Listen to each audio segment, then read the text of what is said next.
My name is James Harlow, but most people call me Jim. I'm 45, a widower, and the father of a 17-year-old boy named Ethan. This happened last fall, in October, when I took Ethan on a camping trip to Daniel Boone National Forest in Kentucky. It was meant to be a bonding trip, a chance for us to reconnect after the death of my wife, his mom. I don't know if I'll ever be able to make sense of what we experienced, but one thing I do know: the forest isn't just a place of beauty, it's a place of danger, of darkness, and sometimes of things you shouldn't disturb. It started as a trip I had to force Ethan into. He wasn't interested in hiking or camping, let alone spending a week in an RV with his dad. "This is pointless," he'd said when I told him about the plan. "What are we even doing this for?" "For your mom," I replied, keeping my tone steady. "She loved this park, Ethan. It's what she would have wanted." He didn't respond, but he packed his camera bag anyway. That was his thing, photography. I figured maybe he'd enjoy taking pictures of the fall foliage. If nothing else, it was a way to get him away from his screen and out into the fresh air. We arrived at the forest late in the afternoon. The campgrounds were mostly empty, which suited me fine. I wanted solitude, a chance to talk to Ethan without distractions. The first night was uneventful. We set up the RV, grilled some hot dogs, and argued about who would do the dishes. Normal stuff. But by the second day, the tension between us was thick. It started with the map. "Dad, this trail doesn't exist," Ethan said, holding up the folded, coffee-stained map I'd brought from home. "What are you talking about?" "Of course it exists. It's right there." "No, it's not. I've been looking for this trailhead for 30 minutes, and all I've found is this." He handed me his phone, showing me a photo of a weathered wooden sign with faded words etched into it. "Devil's Hollow. Beware." "Where did you find that?" I asked. "About half a mile from here, past the creek." I frowned. Devil's Hollow wasn't marked on my map. "That's not the trail I told you to take. Why'd you go wandering off?" Ethan rolled his eyes. "I wasn't wandering off. I was looking for something interesting to shoot.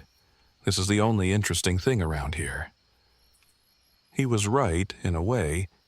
There was something captivating about the photo, something that made my skin crawl, but I wasn't about to admit that. "Stick to the marked trails, Ethan. I mean it." "Yeah, whatever." He turned and walked back to the RV, muttering under his breath. That night, the forest came alive with sounds. Crickets, frogs, the occasional rustle of leaves. But something about it felt off. The air was too still. The darkness too thick. As we sat around the campfire, Ethan seemed distracted, his eyes darting toward the trees. "Something on your mind?" I asked. He hesitated, then shook his head. "No, just the woods are creepy at night." I laughed, trying to lighten the mood. "That's the fun of camping. Builds character." He didn't laugh. Instead, he pulled out his camera and started scrolling through his photos. "There's something weird about that sign," he said after a while. "Weird how?" "I don't know. It felt like I wasn't alone out there. Like someone was watching me." I felt a chill run down my spine, but forced a smile. "Probably just your imagination. You've been watching too many horror movies." He didn't respond, and we sat in silence until the fire burned down to embers. The third day was when things started to go wrong.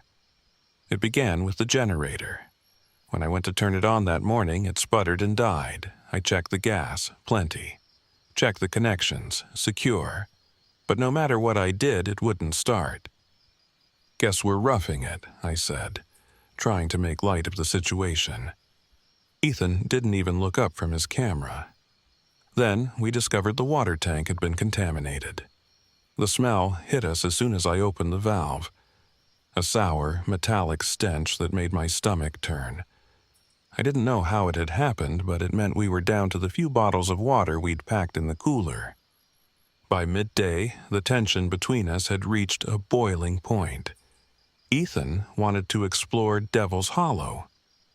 I wanted to stay put and figure out how to fix the generator. "You're being paranoid," he snapped. "And you're being reckless," I shot back. "We're not going anywhere near that place." "Why not? What are you so afraid of?" I didn't have an answer. Not one I could articulate anyway. There was just something about the name, the sign, the way the trees seemed to loom closer every time I thought about it. By the fourth night, the forest had gone silent. Completely, unnaturally silent.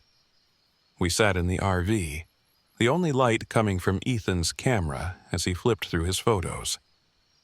He paused on one and frowned. "Dad," he said, his voice barely above a whisper. "What?"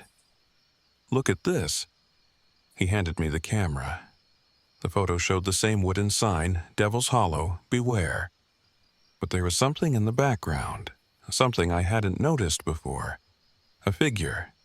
Tall, thin, and shadowy, standing just at the edge of the frame. "Did you see this when you took the picture?" I asked, my heart pounding. He shook his head. "No, but it gets weirder." He scrolled to the next photo. The figure was closer now, its features still indistinct but undeniably human. I didn't sleep that night. Neither did Ethan. On the fifth day, Ethan disappeared. We'd been arguing again, this time, about whether to stay or leave. He wanted to go, to find help, to get away from whatever was out there. I wanted to wait, to stick to the plan, to believe that logic and reason would see us through. He stormed off into the woods, camera in hand. I told myself he'd be back soon, that he just needed to cool off. But as the hours passed, my anxiety grew. By dusk, I knew I had to go after him. I grabbed a flashlight, a hunting knife, and the can of bear spray I kept in the RV. The forest was a labyrinth of shadows and twisted branches. The further I went, the more disoriented I became. The flashlight's beam barely penetrated the darkness, and every sound, every snap of a twig, every rustle of leaves, set my nerves on edge. Then I heard it, a voice. Soft, faint, and unmistakably Ethan's. "Dad!" I followed the sound, my heart racing. It led me to a clearing, where the trees formed a natural circle around a deep, vine-covered pit. Ethan was standing at the edge, staring down into the darkness. "Ethan!" I called, running toward him. He didn't respond. He didn't even turn around. "Ethan, stop!" I grabbed his arm, just as he took a step forward, pulling him back from the edge. He looked at me, his eyes glassy and unfocused, as if he were in a trance. "Did you hear her?" he whispered. "Hear who?" "Mom. She's down there. She's calling for us." A chill ran through me. "Ethan, that's not your mom. It's something else. Something trying to trick you." He shook his head, tears streaming down his face. "I saw her, Dad. I saw her. She's waiting for us." Before I could respond, a sound rose from the pit. A low, guttural growl that made my blood run cold. That was when I saw it. The wendigo.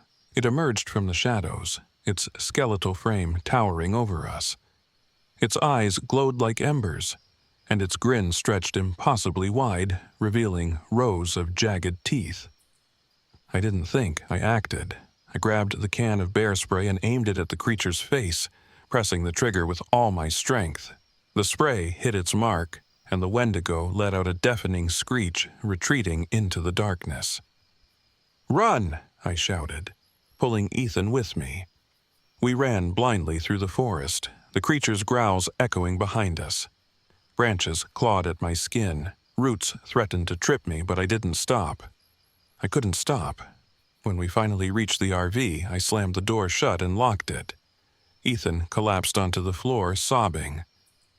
We left the forest the next morning, our supplies abandoned, our nerves shattered. Ethan hasn't spoken about what happened since, neither have I. But sometimes, late at night, I'll catch him staring out the window, his camera in hand. And sometimes, when I'm alone, I hear a voice in the wind. "Jim, come back. I never will."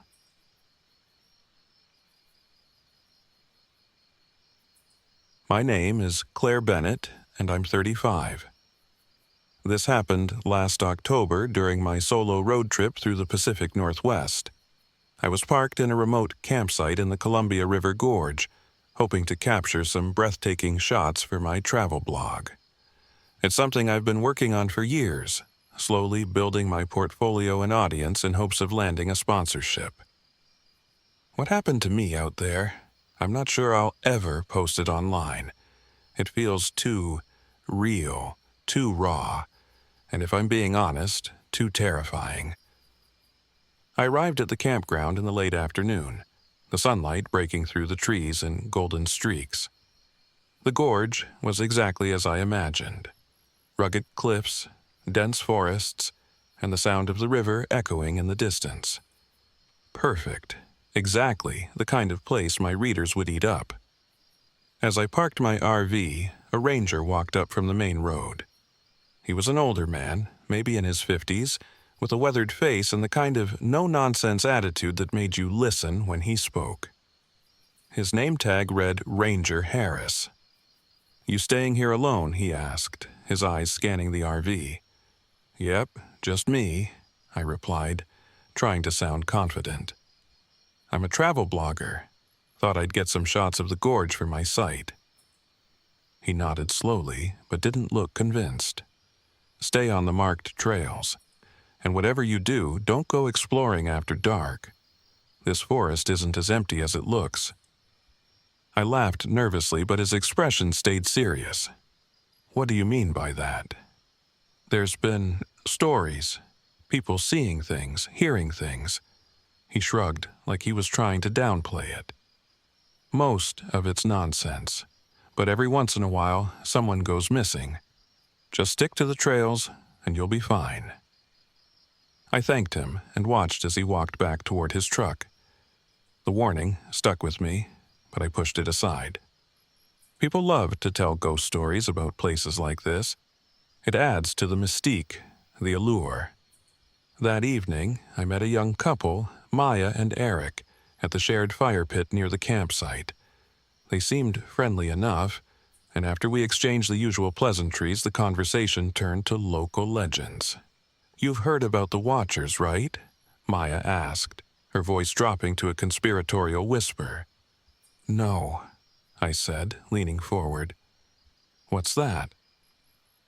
Eric chuckled nervously. "It's just a stupid story, something the locals made up to keep people from wandering off the trails." "Not stupid," Maya shot back. "People have seen them. These things. They live in the caves around here. They only come out at night. And they watch you, just watch." A chill ran down my spine, but I forced a laugh. "Okay, that's creepy." "It's not just a story," Maya insisted. "We met someone last year who swore they saw glowing eyes in the woods. They said the eyes followed them back to their car." "That someone was also drunk," Eric muttered, but Maya ignored him. "Just be careful," she said, her tone suddenly serious. "The forest can feel alive sometimes, like it's watching you." The next morning, I woke up before sunrise, eager to find a good spot for photos. I grabbed my camera, my map, and a thermos of coffee, and set off down the nearest trail. The air was crisp, and the forest was alive with the sound of birds and rustling leaves. About an hour in, I found the perfect vantage point, a rocky ridge overlooking the river. The view was breathtaking, the cliffs glowing orange in the early light. I snapped picture after picture, each one more beautiful than the last. As I packed up my gear, I noticed something odd. A narrow path branched off from the main trail, barely visible under the overgrowth. It wasn't marked on my map, but curiosity got the better of me. I followed the path for what felt like half an hour, weaving deeper into the forest. The air grew colder, the trees denser, blocking out the sun. That's when I saw it. A cave. Its entrance partially hidden by moss and vines. It was dark inside, but I couldn't resist. This was exactly the kind of hidden gem my readers would love. I snapped a few photos from the entrance, but the urge to explore was overwhelming. The first thing I noticed was the smell. Damp, earthy, with a faint metallic tang. The walls of the cave were lined with strange carvings, symbols that looked like elongated human faces, their mouths open in silent screams. As I moved deeper, my flashlight flickered, the beam growing weaker with each step. The air felt heavy, almost suffocating. That's when I heard it.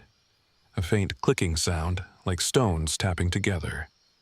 I froze, my heart pounding. "Hello?" I called, my voice echoing off the walls. The clicking stopped. I turned to leave, but the way out wasn't as clear as I thought.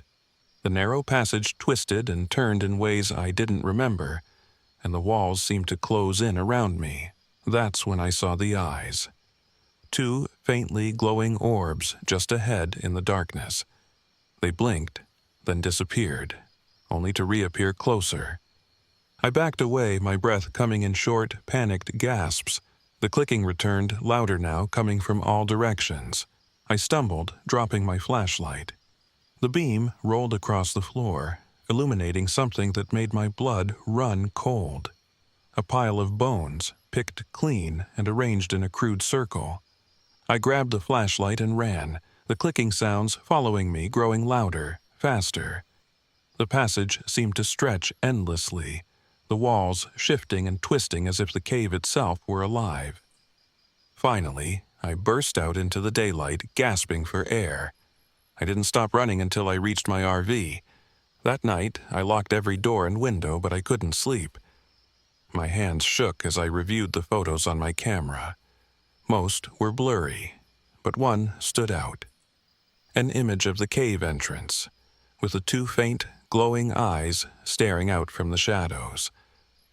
I didn't wait until morning. I packed up and drove out of the gorge, not stopping until I was miles away. I never posted those photos, never told anyone what really happened. But sometimes, late at night, I still hear the clicking. And sometimes, I feel like I'm being watched.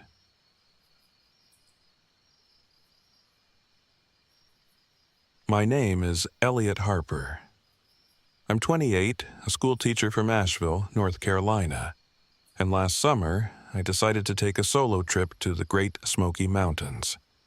I told myself it was to unwind after a grueling school year, but if I'm being honest, I was looking for something more. Inspiration, maybe. A purpose. I'd been kicking around the idea of writing a children's book, something rooted in the Appalachian folklore that I grew up hearing about, and I thought this trip might help me reconnect with those stories. What I found was something else entirely, something I still don't fully understand. It started simply enough. I packed up my RV, stocked it with a week's worth of food, and drove out to one of the quieter campgrounds in the Smokies. The air was crisp, the kind of clean that makes your lungs feel brand new. My first day was peaceful. I hiked along marked trails, took a few photos of the forest, and spent the evening reading by the fire. On my second day, I stopped at a little general store in a nearby town to pick up some extra snacks.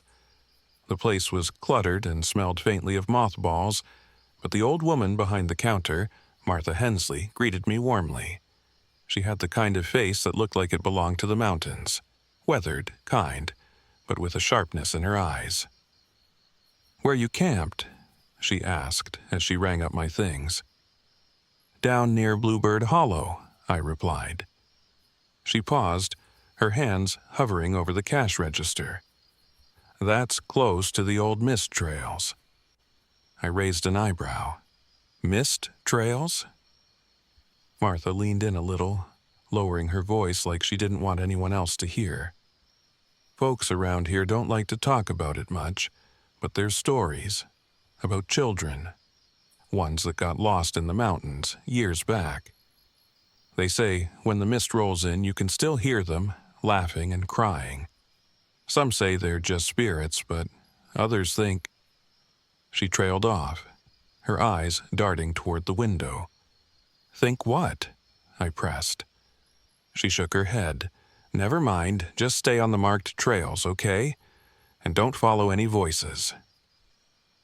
I laughed it off at the time, chalking it up to small-town superstition. But later that afternoon, as I set out on another hike, I couldn't shake her words. The trail I chose was one of the quieter ones, a winding path that led through dense forest. The air was cool, and a light mist clung to the ground, giving everything an eerie, dreamlike quality. About an hour in, I came across an unmarked side trail. It wasn't on my map, but curiosity got the better of me. I figured I'd follow it for a bit, just to see where it went. The path led me to a clearing, where the ruins of an old chimney stood, surrounded by moss-covered stones. It looked like it had once been part of a cabin, long since reclaimed by the forest. Nearby, I noticed something strange, a bundle of wildflowers, neatly tied together with what looked like a strand of hair. I frowned, unsure what to make of it. It felt out of place, almost like it had been left there for someone or something. I took a photo and kept walking. That night, the forest came alive with sound.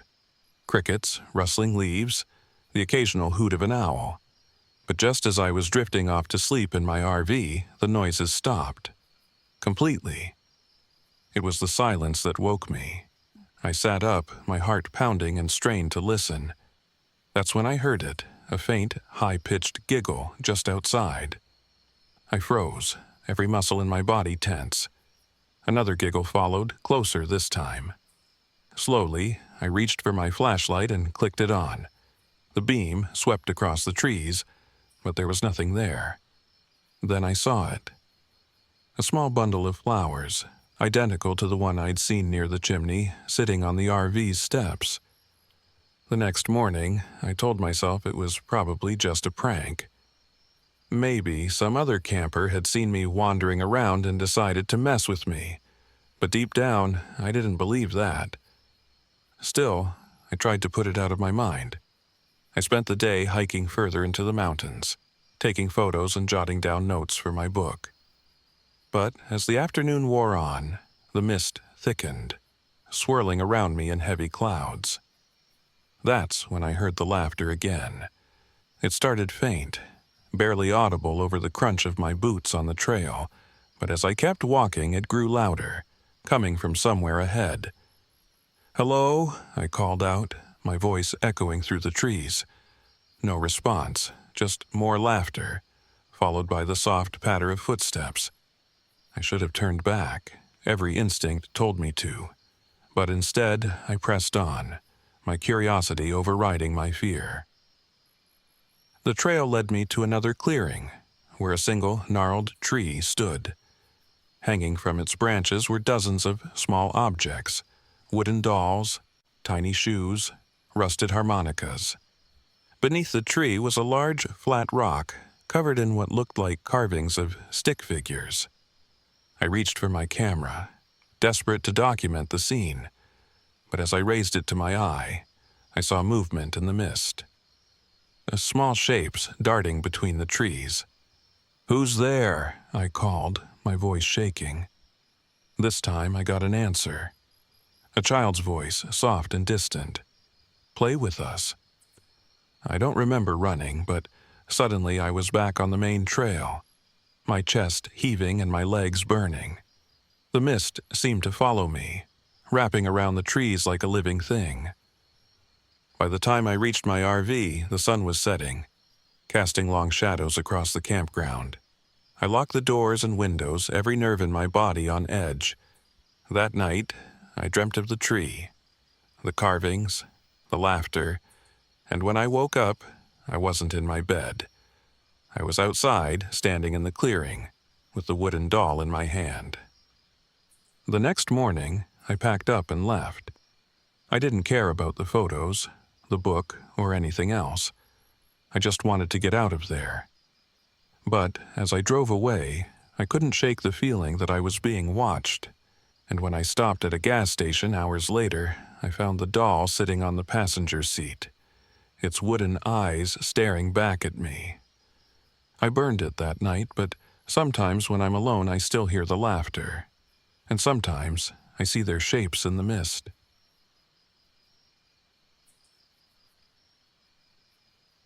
My name is Ethan Parker, and I'm 28 years old. I'd call myself an adventurer, a survivalist, maybe even a bit of a daredevil on occasion, but not that weekend. That weekend, I was just a man trying to make sense of horrors that should never have been real. It happened in the fall of 2022 during a road trip I'd been planning for months with my best friend, Mark Torres. Everyone calls him Milo. The plan was simple: load up my RV with gear, hit the most remote spots we could find, and test out the latest survival equipment for my outdoor blog. Milo, being Milo, saw it as an excuse to drink beer in the woods and poke fun at me for taking things too seriously. Our destination that week was Hoosier National Forest in Indiana. I'd heard stories about its eerie beauty, its towering hardwoods, mist-filled ravines, and the almost otherworldly quiet you could only find in the deepest parts of its wilderness. It was exactly the kind of place I wanted to explore. We arrived at our chosen campsite late in the afternoon. The spot was isolated, tucked deep in the Charles C. Deem wilderness. The trees were thick, their twisted branches forming a canopy that blocked out most of the light. Milo made a joke about the place being perfect for a horror movie.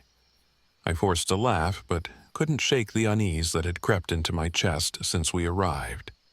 The first thing that went wrong was the GPS. I'd planned to use it to mark key trails and interesting spots, but by the time we parked, it was dead. Not just out of battery, dead. It wouldn't even turn on. Milo laughed it off, calling it a sign from the forest gods to put our tech away. Then came the strange discoveries. The first was a rusted knife I found embedded in a tree trunk near our camp. It looked ancient, its handle worn smooth, the blade stained with what might have been blood, though it was too old to tell. Milo waved it off, saying, "Someone probably left it here for kicks. Don't overthink it." But I couldn't shake the feeling that it wasn't just left there. It was stuck there for a reason. That night, we heard the whispers for the first time. Milo and I had built a fire and were sitting around it, drinking and talking about nothing in particular. The forest was silent, no birds, no rustling leaves, nothing. That's when I heard it, a faint, rhythmic sound. At first, I thought it was the wind, but as I listened closer, it sounded like voices. Whispers, low and guttural, like they weren't meant for human ears. "Do you hear that?" I asked. Milo tilted his head, listening. Then he shrugged. "Probably just the trees creaking or something. Relax." I tried to convince myself he was right, but the whispers continued. They seemed to come from everywhere and nowhere at once, carried on the still air. The next morning, we woke up to find our supplies disturbed. Some of our food was missing, and what remained had deep bite marks in it, like someone, or something, had gnawed on it. Milo laughed it off, saying it was probably raccoons. But raccoons didn't leave human-like teeth marks. We decided to hike further into the forest to see what we could find. That's when we stumbled upon the totem. It was hanging from a tree. A crude carving of a human figure, twisted and grotesque, with jagged lines etched into its wooden surface. It looked old but not ancient, like it had been placed there recently. Milo, of course, thought it was hilarious. "Someone's really trying to scare people off," he said, snapping a picture of it with his phone. Probably some bored teenagers. I wasn't so sure. There was something unsettling about it, like it was watching us.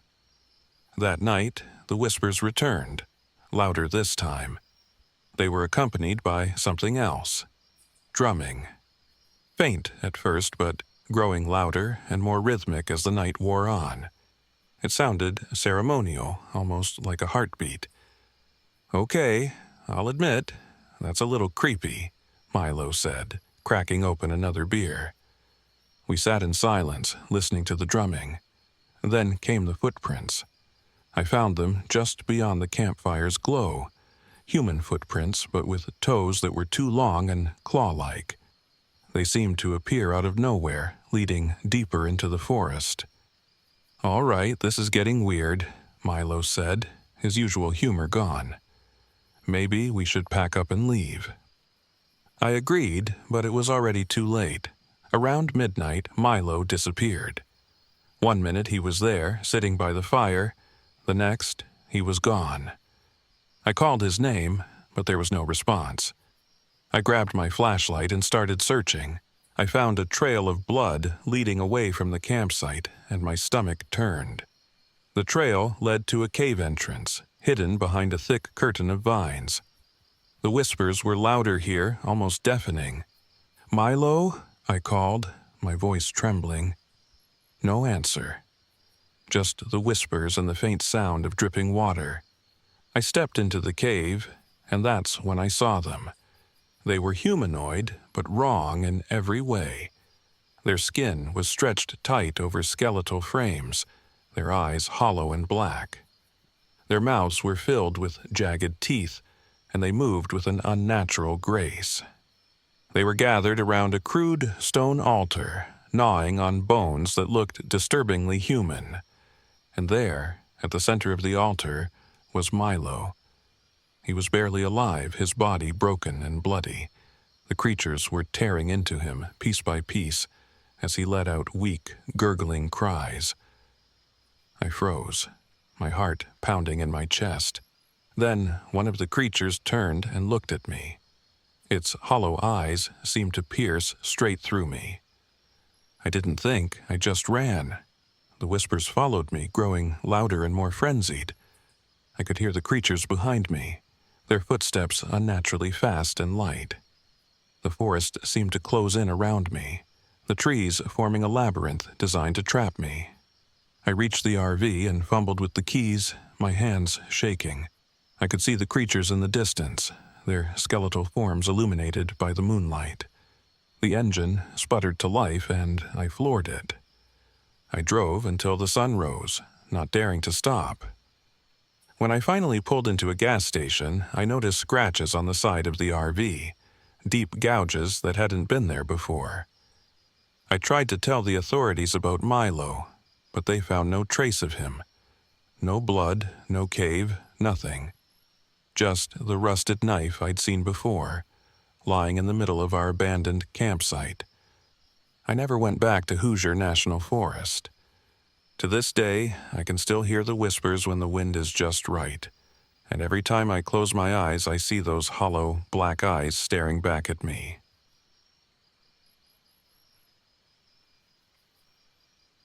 My name is Ethan Parker, and I'm 28 years old. I'd call myself an adventurer, a survivalist, maybe even a bit of a daredevil on occasion, but not that weekend. That weekend, I was just a man trying to make sense of horrors that should never have been real. It happened in the fall of 2022 during a road trip I'd been planning for months with my best friend, Mark Torres. Everyone calls him Milo.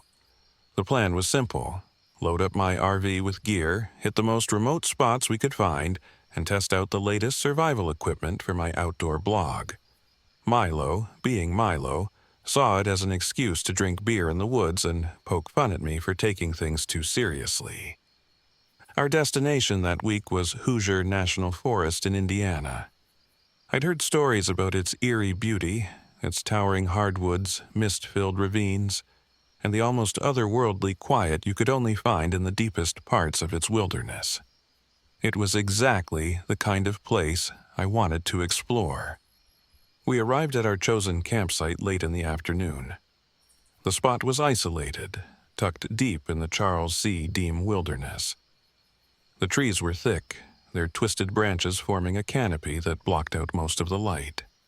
Milo made a joke about the place being perfect for a horror movie. I forced a laugh, but couldn't shake the unease that had crept into my chest since we arrived. The first thing that went wrong was the GPS. I'd planned to use it to mark key trails and interesting spots, but by the time we parked, it was dead. Not just out of battery, dead.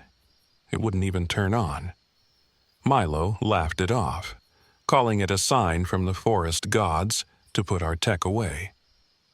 Then came the strange discoveries. The first was a rusted knife I found embedded in a tree trunk near our camp.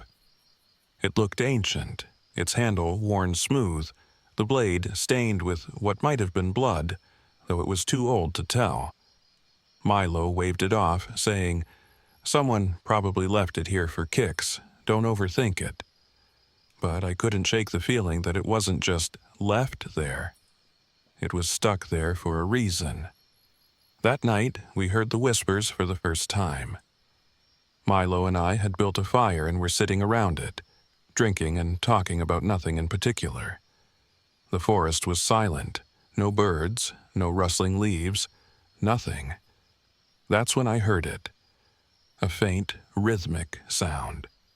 At first, I thought it was the wind, but as I listened closer, it sounded like voices. Whispers. Low and guttural, like they weren't meant for human ears. "Do you hear that?" I asked. Milo tilted his head, listening. Then he shrugged. "Probably just the trees creaking or something. Relax." I tried to convince myself he was right, but the whispers continued. They seemed to come from everywhere and nowhere at once, carried on the still air. The next morning, we woke up to find our supplies disturbed. Some of our food was missing, and what remained had deep bite marks in it, like someone, or something, had gnawed on it. Milo laughed it off, saying it was probably raccoons. But raccoons didn't leave human-like teeth marks. We decided to hike further into the forest to see what we could find. That's when we stumbled upon the totem. It was hanging from a tree. A crude carving of a human figure, twisted and grotesque, with jagged lines etched into its wooden surface. It looked old but not ancient, like it had been placed there recently. Milo, of course, thought it was hilarious. "Someone's really trying to scare people off," he said, snapping a picture of it with his phone. "Probably some bored teenagers." I wasn't so sure. There was something unsettling about it, like it was watching us. That night, the whispers returned, louder this time. They were accompanied by something else. Drumming. Faint at first, but growing louder and more rhythmic as the night wore on. It sounded ceremonial, almost like a heartbeat. "Okay, I'll admit, that's a little creepy," Milo said, cracking open another beer. We sat in silence, listening to the drumming. Then came the footprints. I found them just beyond the campfire's glow. Human footprints, but with toes that were too long and claw-like. They seemed to appear out of nowhere, leading deeper into the forest.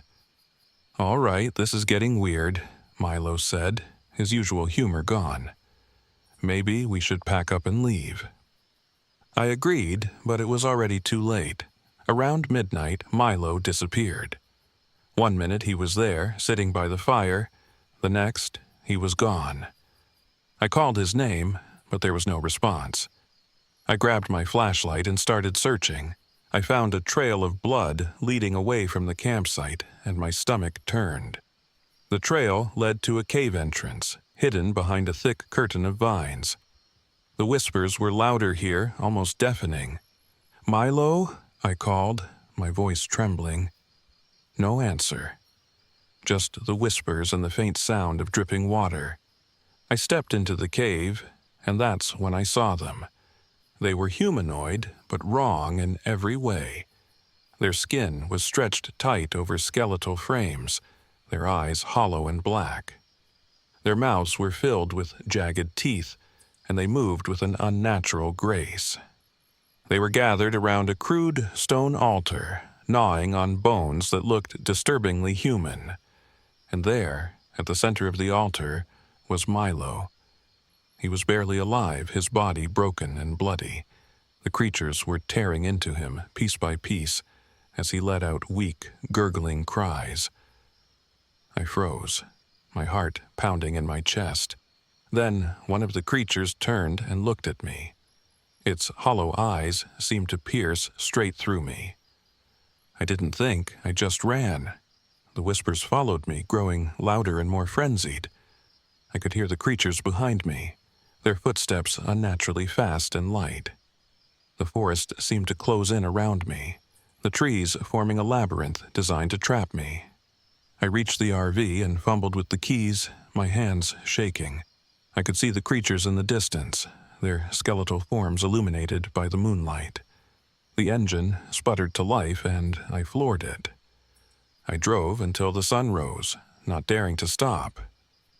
When I finally pulled into a gas station, I noticed scratches on the side of the RV, deep gouges that hadn't been there before. I tried to tell the authorities about Milo, but they found no trace of him.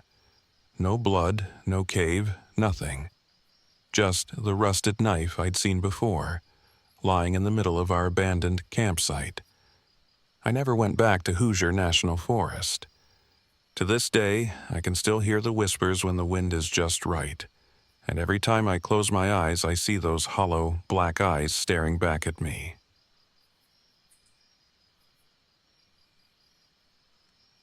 My name is Caleb Porter, and I'm 42 years old.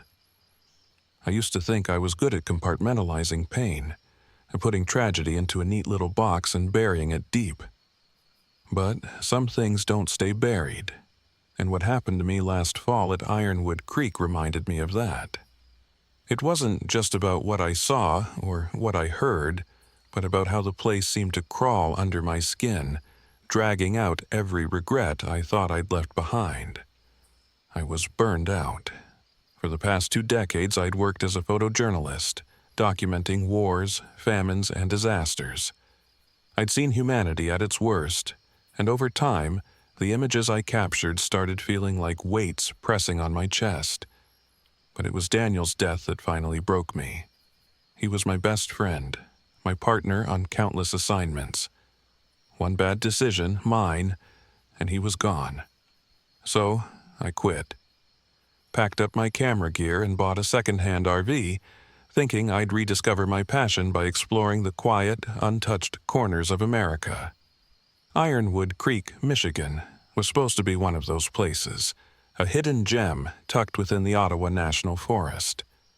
I'd read about it on an online forum. Crystal clear waters, dense forests, and no tourists to ruin the view. Perfect for a fresh start, or so I thought. The road to Ironwood Creek was rough, the kind of unpaved trail that rattled the RV so much I thought it might fall apart. By the time I reached the creek, I was already questioning if the trip was worth it. The area was eerily quiet. No birds, no wind in the trees, just the faint sound of the water trickling by. I parked the RV near the water and stepped out to take it all in. The creek was beautiful, I'll admit.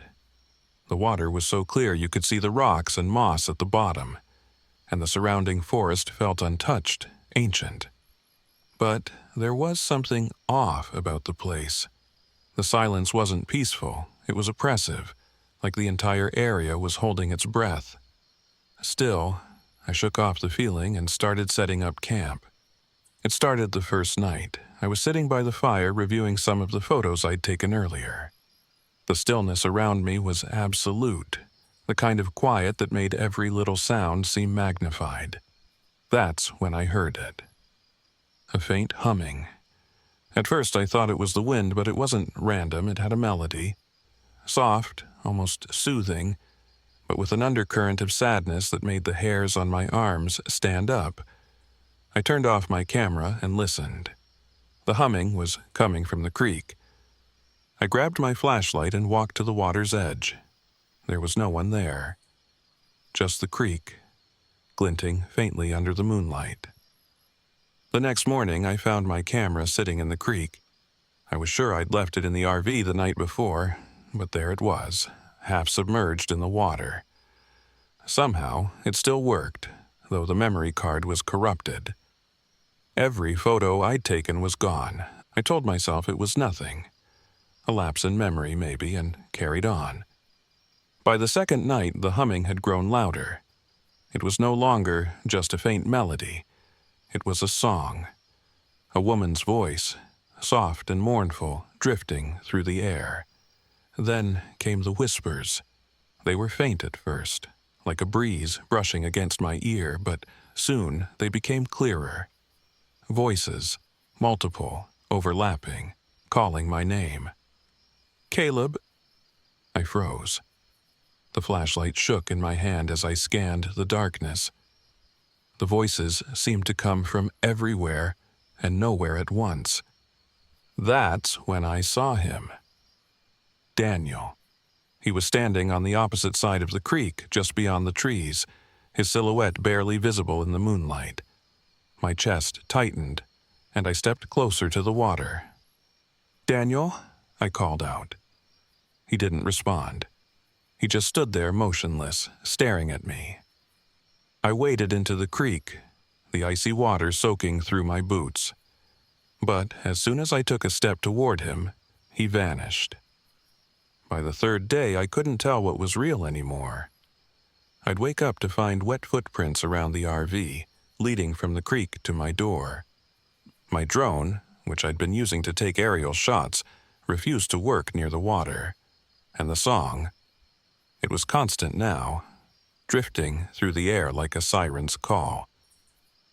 I tried to leave, but the RV wouldn't start. The engine sputtered and died every time I turned the key. That night, I dreamed of drowning. Cold hands pulled me under the water, and I could hear Daniel's voice, faint and distorted, whispering things I couldn't understand. When I woke up, the inside of the RV was damp, and the air reeked of moss and stagnant water. On the fourth night, I saw them. The singing women. I was standing by the creek trying to photograph the water's surface when the song grew louder. 3 figures emerged from the darkness, their movements slow and deliberate. At first, they looked human, beautiful even. Their long hair flowed like liquid silver, and their eyes shimmered with an unnatural light. But as they stepped closer, their features began to shift. Their skin turned pale and translucent, their limbs elongating unnaturally. Their faces were gaunt, their mouths filled with needle-like teeth. I backed away, but the song held me in place. It wasn't just a sound, it was a force, pulling me toward the water. One of them reached out, her fingers impossibly long, her nails sharp as claws. "Come with us," she whispered, her voice both melodic and menacing. I snapped out of the trance just long enough to grab my camera. The flash went off, and the creatures shrieked, their forms momentarily distorted in the light. I ran back to the RV, slamming the door behind me. The song didn't stop. It grew louder, more frantic, as if they were furious that I'd escaped. Desperate, I set the RV on fire. It wasn't a calculated decision. I was out of options, and I thought the flames might scare them off. The fire roared to life, illuminating the creek and the surrounding trees. The singing women appeared again, their forms flickering like shadows in the firelight. They screamed, a sound that was both human and animal, before vanishing into the water. The RV was gone, but I was alive. I stumbled through the forest until I found a dirt road where a passing truck picked me up. I never went back to Ironwood Creek. I didn't tell the authorities what happened, and even if I had, I doubt they would have believed me. But the song stayed with me. Sometimes, late at night, I still hear it, a faint melody drifting through the silence. And when I close my eyes, I see Daniel, standing by the water, waiting for me to join him.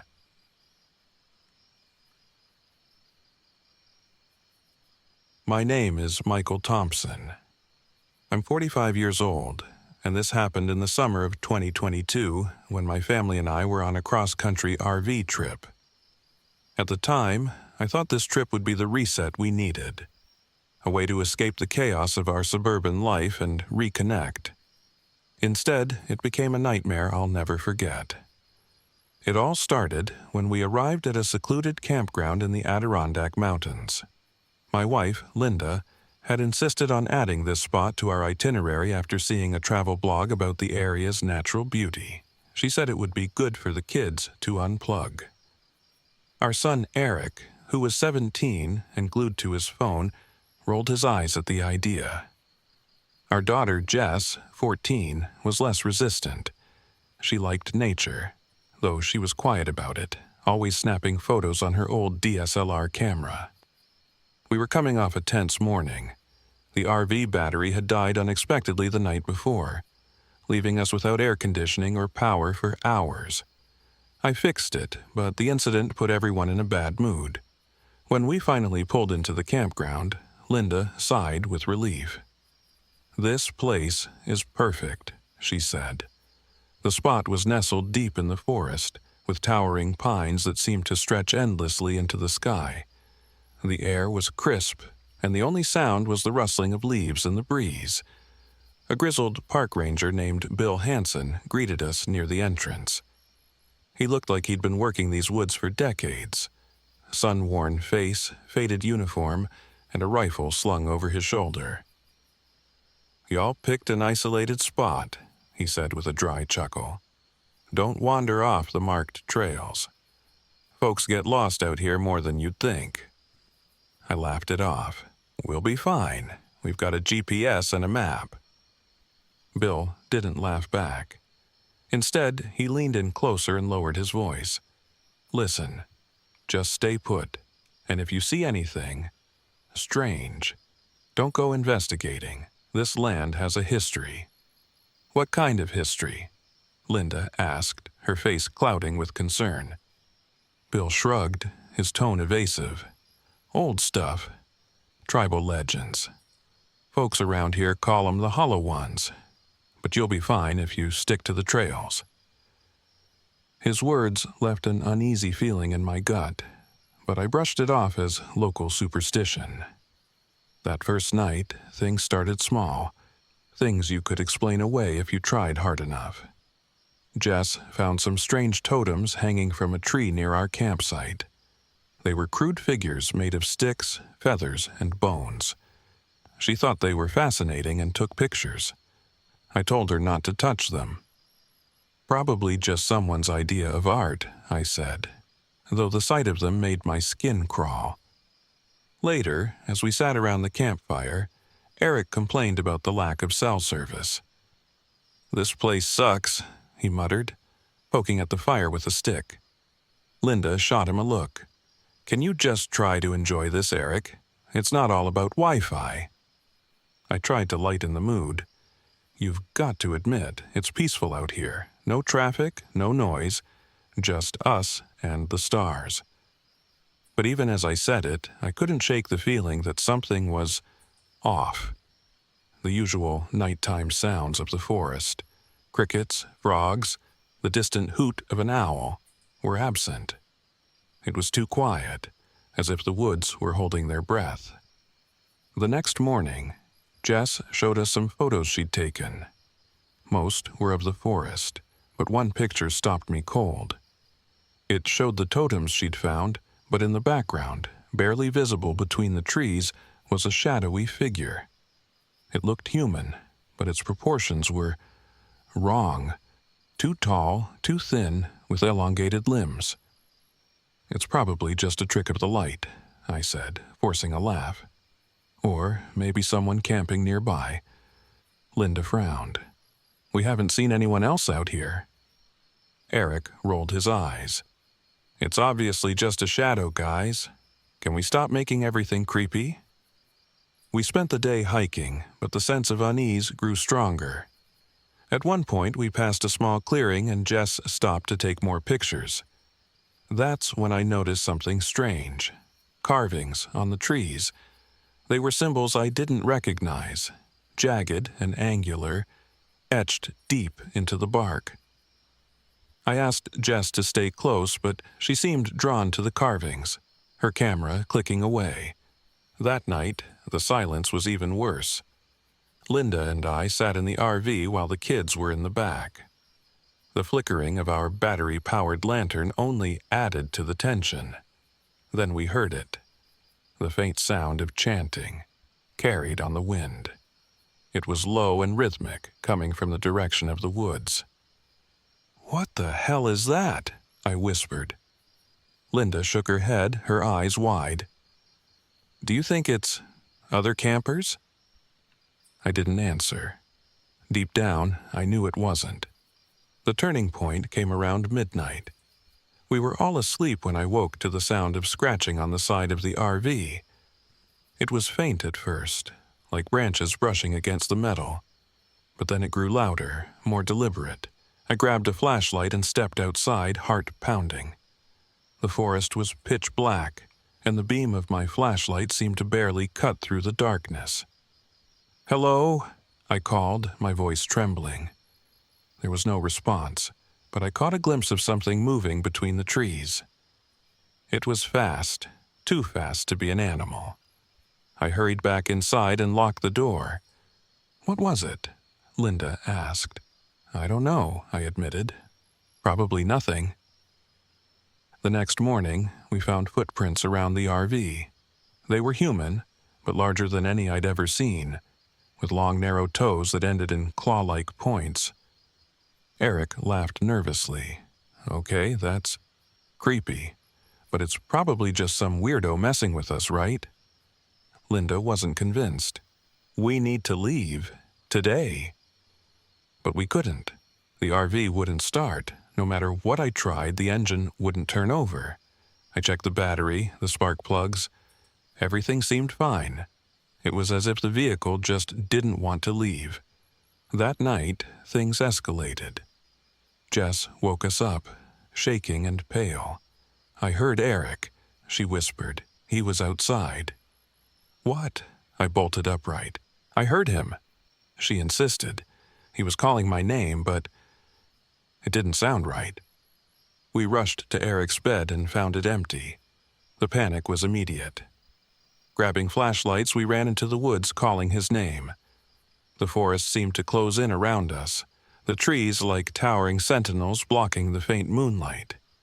Then we found his phone, lying in the dirt. The screen was cracked, but it was still recording. I hit play, and my blood ran cold. The video showed Eric walking through the woods, his flashlight bouncing wildly. "Jess?" he called. "Is that you?" In the background, something moved, something tall and skeletal, its hollow eyes glowing faintly in the darkness.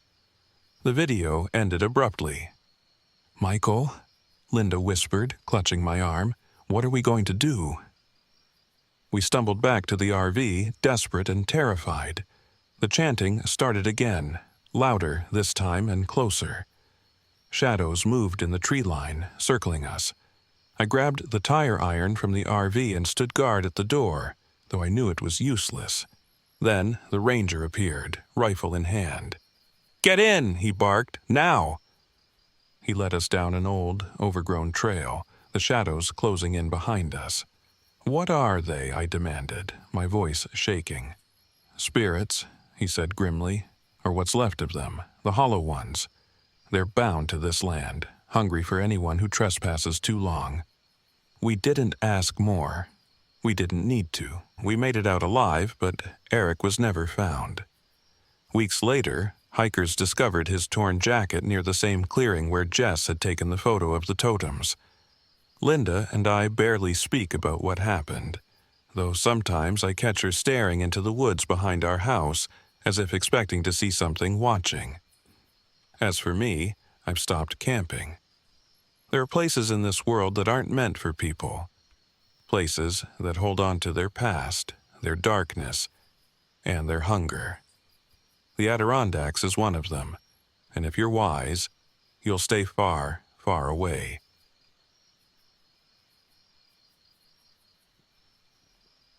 My name is Evan Carter. I'm 36 years old, a freelance photographer, and a man who prefers the company of the stars to the company of people.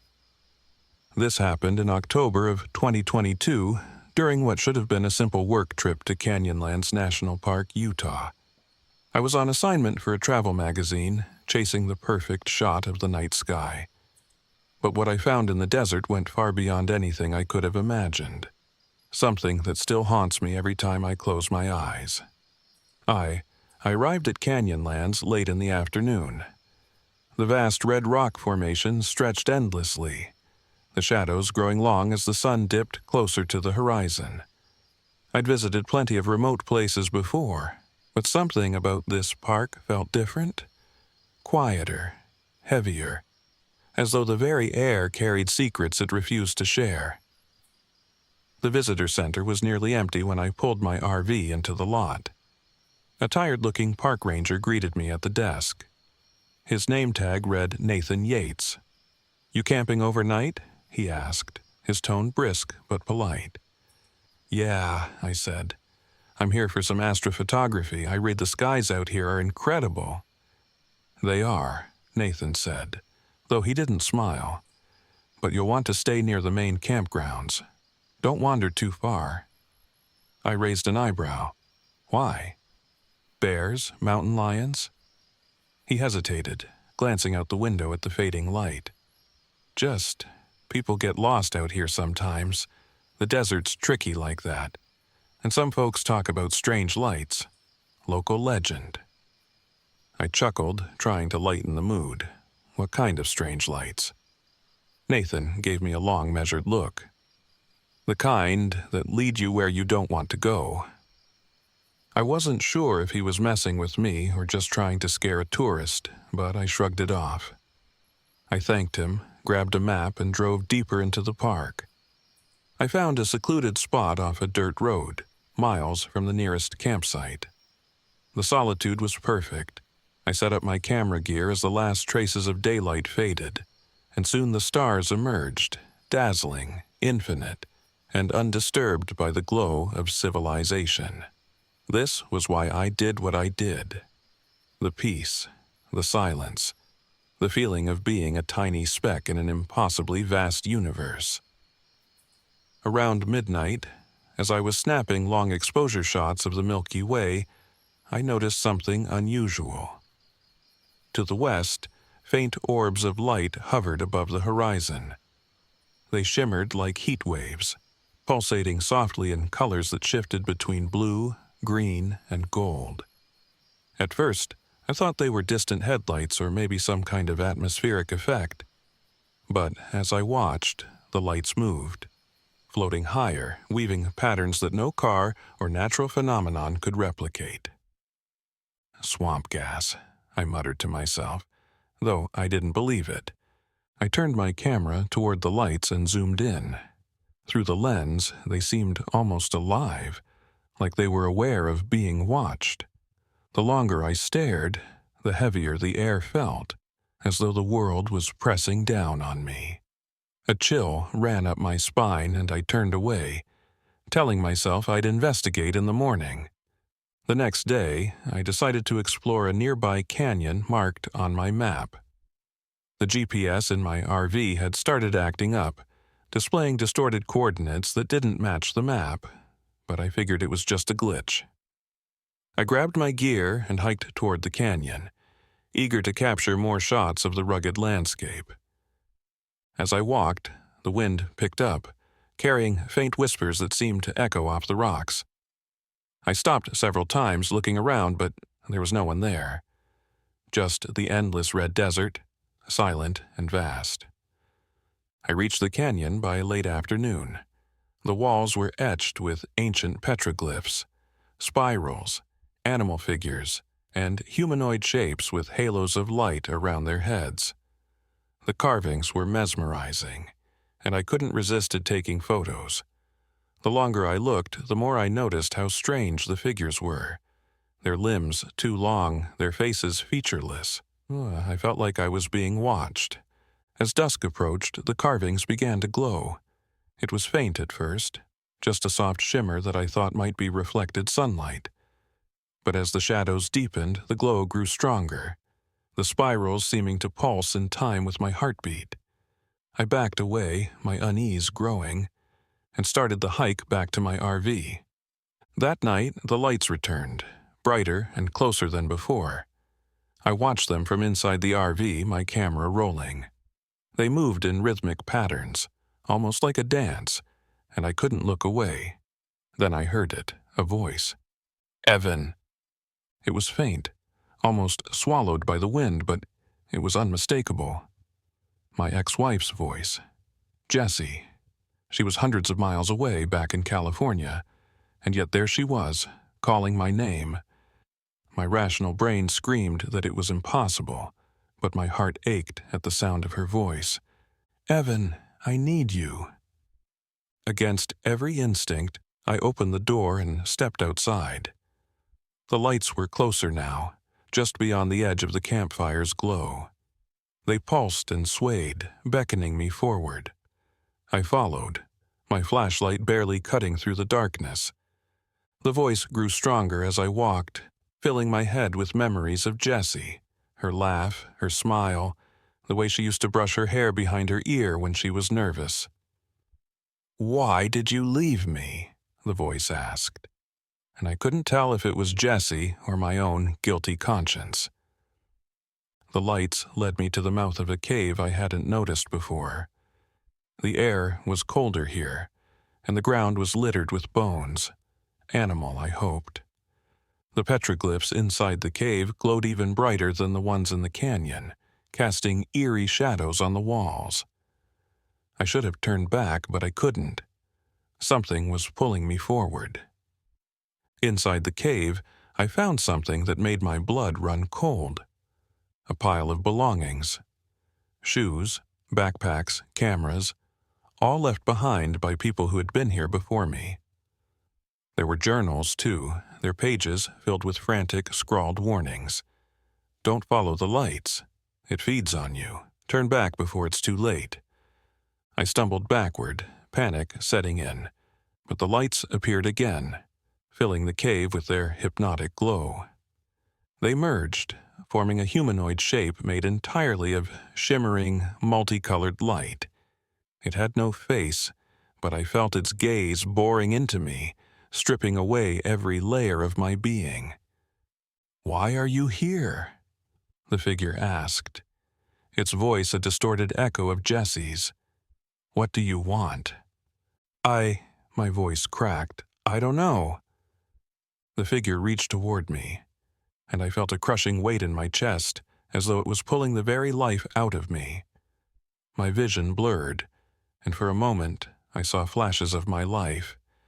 Jessie and I laughing on the beach, our fights, the day I left her. The figure was feeding on my memories, my guilt, my pain. Somehow, I broke free. I don't know if it was instinct or sheer desperation, but I swung my camera at the figure, smashing it against the cave wall. The flash went off, briefly blinding me, and when my vision cleared, the lights were dimmer. The figure recoiled, its form flickering like a dying bulb. I ran. I didn't care where, as long as it was away from that cave. The whispers followed me, growing louder and more desperate, but I kept running until I saw the faint glow of my campfire in the distance. I threw myself into the RV, locked the door, and didn't look back. By dawn, the lights were gone, and the desert seemed normal again, if you could call it that. I packed up and left Canyonlands without looking back. I told myself it was just my imagination, just exhaustion. But deep down I knew the truth. The lights were real, the petroglyphs, the voice, the creature. All of it was real.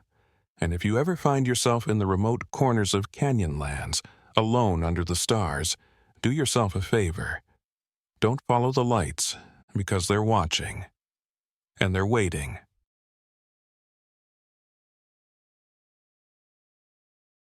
My name is Claire Brennan. I'm 29 years old, and I work as a freelance journalist. This happened in late September of 2021, when I set out on what I thought would be a routine story. I'd heard rumors about the disappearances at Tall Pines Campground, deep in the Ozark National Forest in Arkansas. Some called it an unsolved mystery. Others whispered about ghost stories and cursed woods. I thought it was perfect, sensational enough to attract readers, but simple enough to debunk. I was wrong. I arrived at Tall Pines late in the afternoon. The campground was practically abandoned, save for a rusted pickup truck parked near a weathered cabin at the entrance. I parked my RV next to a fire pit that looked like it hadn't been used in years. The air felt still, heavy. As I walked toward the cabin to check in, the caretaker stepped out onto the porch. He was an older man, stooped and wiry, with a face as weathered as the cabin itself. His name tag said Jensen. "You're here alone?" he asked, his voice a low rasp. "Yes," I said, forcing a smile. "I'm writing a story about the area. Figured it would be easier to get a feel for the place without any distractions." Jensen frowned, his eyes narrowing. "You're not the first to come poking around. Folks come here all curious-like. Most don't stay long." "Why's that?" I asked, already pulling out my notebook. He hesitated, then leaned against the doorframe. "Strange things happen here. Lights in the woods, voices at night. People vanish. It's been that way since I was a boy. My advice? Don't stay past the third night. That's when things get worse." I wanted to ask more, but Jensen's expression made it clear the conversation was over. The first night was uneventful, aside from the oppressive quiet. It was the kind of silence that made your ears ring, as though the forest itself were holding its breath. I set up my laptop and typed out a few notes, mostly about the camp's eerie atmosphere and Jensen's cryptic warnings. Around midnight I heard it. A faint, lilting sound drifting through the trees. Laughter. Children's laughter. I stepped outside, my flashlight cutting a narrow beam through the darkness. The laughter grew louder, joined by the sound of footsteps crunching through leaves. I swung the flashlight around but saw nothing. Just trees. I told myself it was my imagination, nerves getting the better of me. Still, I locked the RV door before going to bed. The next morning I found something that made my stomach churn. Small handprints were smeared across the RV's windows, faint but unmistakable. They were too small to belong to an adult, and the dirt looked fresh. "Probably just a prank," I muttered, though the words felt hollow. There hadn't been a single sign of anyone else at the campground. I spent the day exploring, camera in hand. The campground was overgrown and neglected, with picnic tables buried in weeds and trails that had all but disappeared beneath tangled roots. Near the edge of the woods, I found an old, crumbling well, surrounded by moss-covered stones. That's when I saw her. A little girl, no older than 8, sat on the edge of the well. Her back was to me, and she was humming a soft, haunting tune. "Hey," I called out. "Are you okay? Where are your parents?" She stopped humming but didn't turn around. My heart thudded as I stepped closer. Something about her felt wrong. "Sweetie, are you lost?" The girl turned, and I froze. Her face was pale, her eyes dark and hollow, as though they'd been scooped out. She smiled, a crooked, unnatural smile, and in a voice that wasn't hers, she said, "You shouldn't be here." I stumbled backward, nearly dropping my camera. When I looked again, the girl was gone. That night, I couldn't sleep. Every creak of the RV, every rustle outside sent my nerves on edge. I kept replaying the moment at the well in my mind, trying to rationalize it. A trick of the light, a shadow. But then the laughter returned, closer this time. I grabbed my flashlight and opened the door, determined to prove to myself that it was nothing. The beam of light swept over the trees, illuminating faint movement in the shadows. "Hello?" I called, my voice trembling. "Is someone there?" A child's voice answered, soft and distant. "Come play with us." The light flickered, and for a brief moment I saw them. 3 children standing just beyond the tree line, their hollow eyes fixed on me. One of them was holding a wooden spinning top, turning it slowly in her hands. I slammed the door shut, my hands shaking. The next day I decided to leave. Whatever was happening here, it wasn't worth the story. But when I tried to start the RV, the engine sputtered and died. I checked the battery, the fuel, everything. Nothing worked. I was stranded. I spent the afternoon pacing the campground, trying to find a cell signal. It was useless. By the time dusk fell, I was exhausted and no closer to a solution. I sat by the fire pit, hoping the flames would keep my fear at bay. That's when I saw the spinning top. It was sitting on the ground just a few feet away, perfectly still despite the breeze. My chest tightened as I reached for it. The wood was old, splintered, but warm to the touch. A voice whispered behind me, "That's mine." I turned and saw her, the girl from the well, standing inches away. Her hollow eyes bored into mine, and her smile widened into something grotesque. The world around me seemed to warp. The trees shifted, the firelight dimmed, and the air grew cold. "They'll take you," the girl said, "like they took us." I don't remember running, but I found myself deep in the woods, my flashlight barely illuminating the twisted shapes of the trees. The laughter surrounded me, echoing from every direction. I stumbled into a clearing and saw them, the children. There were at least a dozen, their pale faces glowing faintly in the dark. They watched me, unmoving, as the shadows between them began to shift. The shadows coalesced into a towering figure, its form a writhing mass of darkness and glowing eyes. The children's voices grew louder, chanting in unison, "You'll stay, you'll stay." The entity reached for me, and I felt an icy grip around my chest, pulling me toward the shadows. My mind filled with images, faces, screams, the desperate cries of those who had come before me. "No," I whispered, my voice barely audible. Then louder, "No." I reached into my pocket and pulled out a lighter. Flicking it open, I set fire to the spinning top. The flames roared unnaturally bright, and the children screamed, their forms flickering like static. The entity recoiled, its grip loosening as the fire spread to the surrounding brush. I ran, ignoring the branches clawing at my skin, the laughter that turned to shrieks behind me. By the time I reached the RV, the sun was rising. The engine started on the first try, as though nothing had been wrong. I didn't look back as I drove away, but in the rearview mirror, I thought I saw a figure standing at the edge of the woods. A little girl, smiling and waving. I never published the story. Some things aren't meant to be written, aren't meant to be shared. But if you ever find yourself at Tall Pines Campground, listen to the caretaker. Don't stay past the third night, because they're still there, waiting.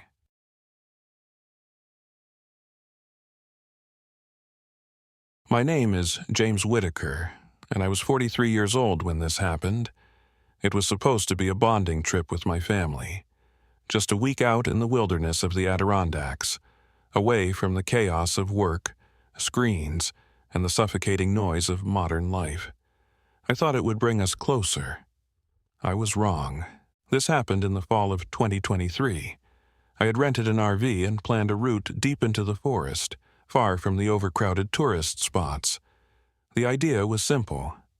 Teach my son Dylan, 17, and my daughter Emma, 14, a thing or two about survival and self-reliance. My wife, Sarah, reluctantly agreed to come, though she thought the idea of roughing it was a midlife crisis in disguise. She might have been right. We set out early on a crisp October morning. The air smelled of pine and earth as we drove along winding roads that seemed to stretch forever into the woods. Dylan sulked in the back seat, earbuds in, while Emma stared out the window, sketching something in her notebook.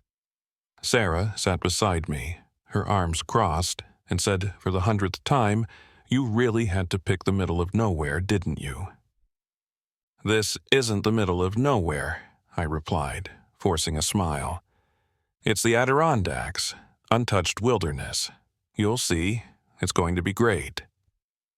But as we ventured deeper into the park, even I felt a flicker of unease. The trees were so dense they blotted out the sun in places, and the farther we went, the quieter it got.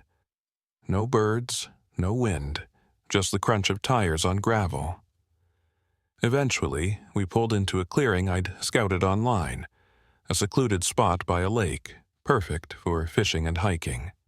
I set up camp while Sarah and the kids explored. The air was cool, the water still, and for a moment, I thought I'd made the right call. Until night fell. The first night was unsettling. It wasn't the kind of unease you can explain right away, just a feeling, like something wasn't right. Dylan complained about hearing whispers outside the RV, but I chalked it up to his imagination. "It's just the wind," I said. Though even as the words left my mouth, I knew there hadn't been any wind. Emma said she saw shadows moving between the trees, but I told her it was probably deer or maybe a bear. Still, I couldn't shake the sensation of being watched. Sarah, ever the skeptic, rolled her eyes. "You've spooked them with all this wilderness talk," she said. "They're city kids, James. They're not used to this." She was right, of course. Or at least, that's what I told myself. The second day, things started to go wrong. It began with the RV's battery. I'd parked it near the tree line to keep it out of the sun, but when I went to start the engine, the battery was dead. I tried not to let it bother me.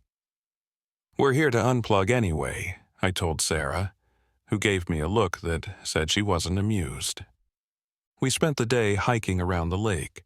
The trails were overgrown, and we didn't see another soul, which I found odd. It was peak camping season. Dylan stayed glued to his phone, grumbling about the lack of signal, while Emma collected leaves and pressed them into her sketchbook. I noticed she was drawing something, a tall, spindly figure with hollow eyes. "What's that?" I asked. "I saw it in the trees," she said matter-of-factly. I laughed, but the drawing stuck with me. That night, the unease grew stronger. Around midnight, I woke to a strange sound outside the RV. It was faint at first, like rustling leaves, but it grew louder. Footsteps circling the vehicle. I grabbed my flashlight and stepped outside, my breath visible in the cold air. Nothing. Just the forest, silent and still. When I turned back toward the RV, I saw something that made my stomach drop. Scratches on the side of the vehicle, deep and deliberate, like claw marks. I didn't sleep much after that. By the third day, Sarah was ready to leave. The RV battery was still dead, and our food supplies were disappearing faster than they should have been. "Maybe a raccoon got into the cooler," I said, though the tracks around the camp didn't look like any animal I'd ever seen. They were human, or close to it.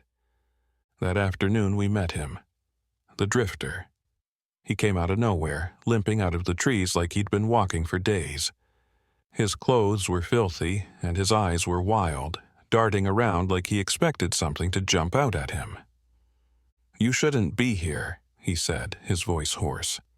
"Excuse me?" Sarah replied, stepping protectively in front of the kids. "You need to leave," he insisted, glancing nervously at the trees. "They don't like strangers." "Who doesn't?" I asked, but he just shook his head. "The starving ones," he whispered. "They're always watching." I tried to press him for more, but he refused to say anything else. Instead, he handed me a worn, leather-bound journal. "Read this," he said, then disappeared back into the woods before I could stop him. The journal was filled with scrawled entries about people disappearing in the Adirondacks, campers, hikers, even rangers. Some of the pages were torn, but one phrase appeared again and again: the starving ones. That night, the whispers started. They weren't faint or distant this time. They were right outside the RV. They called our names. James, Emma, Dylan. Sarah and I sat in the dark, holding our breath, while the kids huddled under their blankets. I gripped my hunting rifle, scanning the windows for movement. Around 3 a.m., the whispers stopped, but the silence was worse. I peeked outside and froze. Standing at the edge of the clearing, just beyond the reach of my flashlight, were figures, tall, thin, and impossibly gaunt. Their eyes glowed faintly in the dark, and their limbs were unnaturally long, like they'd been stretched. I don't know how long I stood there staring at them. Minutes? Hours? All I know is that when the sun finally rose, they were gone, but their presence lingered. The fourth day was chaos. Dylan, fed up with the fear and tension, stormed off into the woods. "I'm done with this freak show," he shouted. Sarah and I chased after him, calling his name, but he was fast. Too fast. We found him hours later, standing in a small clearing surrounded by bones. Human bones. He was pale and trembling, his eyes wide with terror. "They're watching," he whispered. "They're everywhere." We dragged him back to camp, but the damage was done. That night, the creatures came closer. They scratched at the RV's windows, their hollow eyes peering inside. Emma screamed, and Sarah broke down, sobbing. I fired a warning shot into the air, and for a moment they retreated. But I knew it was only a matter of time before they came back. The fifth day was our breaking point. Old Henry returned, emerging from the woods with a grim look on his face.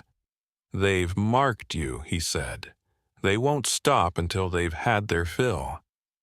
"Then how do we stop them?" I demanded. He hesitated, then said, "You can't, but you can buy yourself time." He explained that the creatures, the starving ones, were cursed to wander these woods, feeding on those who trespassed into their territory. The only way to appease them, he said, was to make an offering. "What kind of offering?" Sarah asked. "Food, blood, something that shows you understand their hunger." Desperate, I did as he said. We built a fire and left our remaining food at the edge of the clearing. For a while, it seemed to work. The whispers stopped, and the creatures didn't appear that night.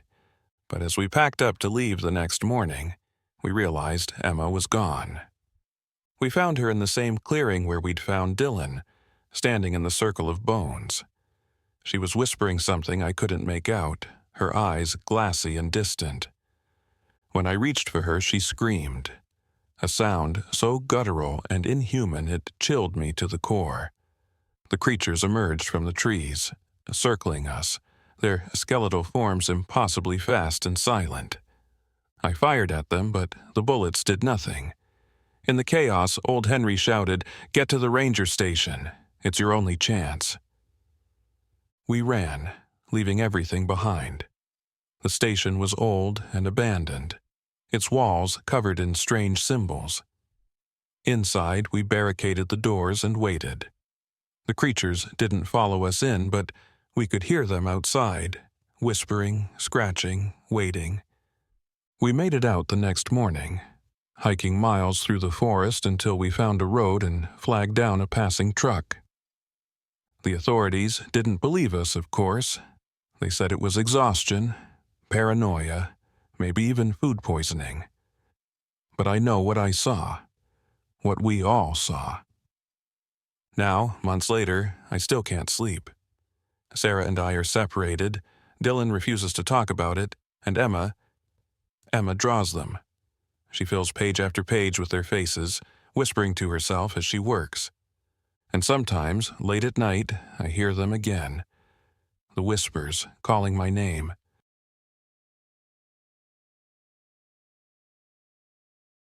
My name is Alex Carter, and I was 39 years old when I went on a solo trip to Olympic National Park.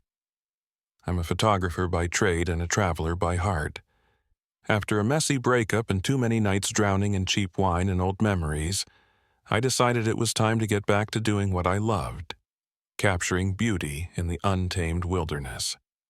That's how I ended up in one of the most remote parts of Washington state, surrounded by towering trees, endless fog, and, as I'd later learn, something far darker than I could have ever imagined.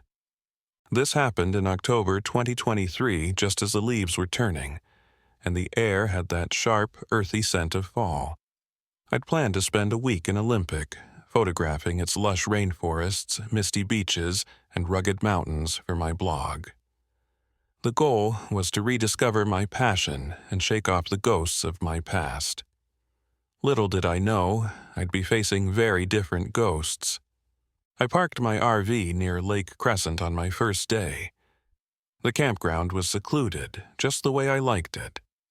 I had the lake to my left, the forest to my right, and nothing but quiet, stretching in all directions. It was perfect, or at least that's what I thought at the time. The first couple of days were uneventful. I spent my mornings hiking and photographing the emerald greens of the rainforest, the sunlight filtering through the moss-draped trees like some kind of cathedral. I'd never seen anything so beautiful. At night, I'd sit by the fire sipping cheap whiskey and editing photos on my laptop until the battery died.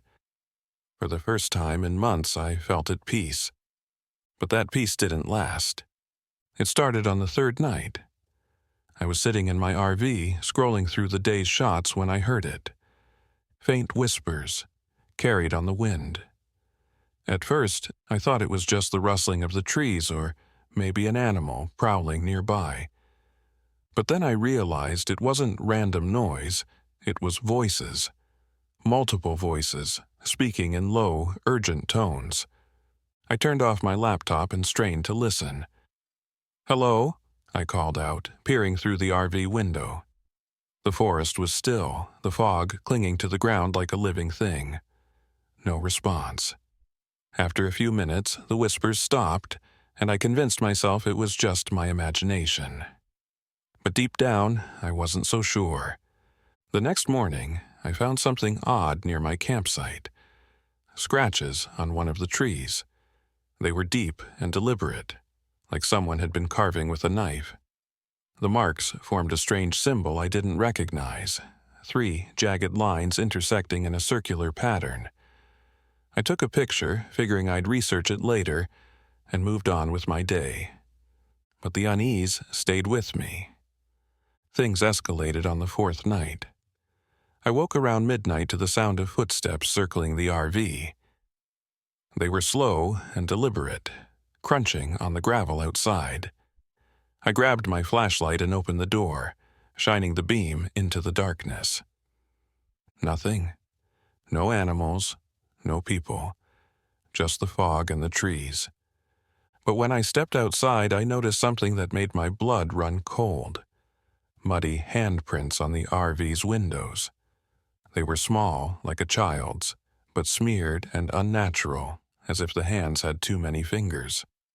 My stomach churned as I wiped them away, trying to ignore the chill creeping up my spine.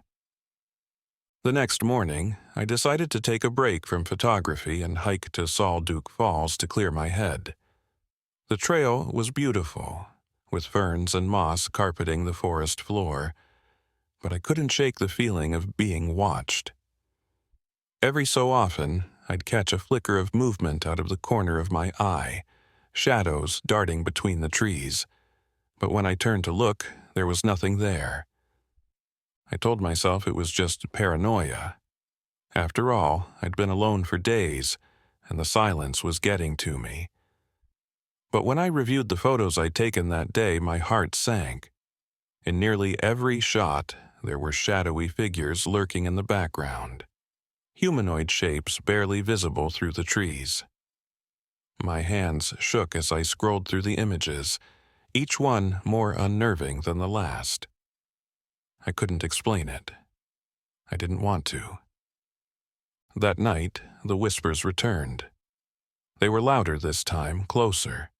I could make out fragments of words, but they didn't make sense. Just a jumble of sounds, like someone trying to speak through a broken radio. I locked the RV doors and sat with my back against the wall, clutching a flashlight in one hand and a hunting knife in the other. At some point, I must have fallen asleep because I woke to find the RV filled with fog. It seeped in through the vents and the cracks in the windows, thick and suffocating. I stumbled outside, coughing, only to find myself face to face with one of the shadowy figures. It was tall and gaunt, its body a mass of shifting darkness. Its face, or what I assumed was its face, was featureless, save for two hollow eyes that seemed to suck in the light. It didn't move, but I could feel its presence pressing down on me, suffocating me with an overwhelming sense of dread. I don't remember running back into the RV. I don't remember locking the door. All I know is that when I woke the next morning, the fog was gone, and so was the figure. But the scratches on the windows and the strange symbols etched into the ground told me it hadn't been a dream. The final straw came on the 6th day. I was hiking back from an abandoned ranger station I'd stumbled across earlier that morning. The station was decrepit, its walls covered in graffiti and strange symbols that matched the ones I'd seen near my campsite. Inside, I'd found an old map marked with warnings about the Phantom Trail, a path where people had reportedly disappeared without a trace. As I made my way back to the RV, the fog grew thicker, swallowing the trail. The trees loomed like giants in the mist, their branches twisting into grotesque shapes. I tried to stay calm, but the whispers were back, louder than ever. They echoed all around me, overlapping in a chaotic symphony that made my head spin. Then I saw them. The figures, dozens of them emerging from the fog. They surrounded me, their hollow eyes glowing faintly in the dim light. I froze, my heart hammering in my chest. They didn't speak, but I could feel their intent, their hunger. They wanted me to stay. Forever. In a moment of desperation, I remembered the camera slung around my neck. I raised it and snapped a photo, the flash illuminating the shadows. The figures recoiled, hissing like animals, and I took off running. Every few steps I turned and snapped another photo, the flash keeping them at bay. When I reached the RV, I didn't stop to think. I grabbed a can of gasoline and ran back to the clearing where I'd seen the symbols. There, in the center, stood an ancient tree, its gnarled roots twisting like veins. I doused it in gas and lit a match, throwing it onto the base. The tree went up in flames, the fire roaring to life. The shadows screamed, an inhuman, ear-piercing wail, and vanished into the fog. I didn't wait to see what would happen next. I jumped into the RV and drove, not stopping until I was miles away from the park. It's been 3 months since that trip, and I still can't shake the feeling that they're watching me. The photos I took of the shadows disappeared from my camera, and the scratches on the RV were dismissed as animal damage. No one believes me, of course. They say I was tired, stressed, imagining things.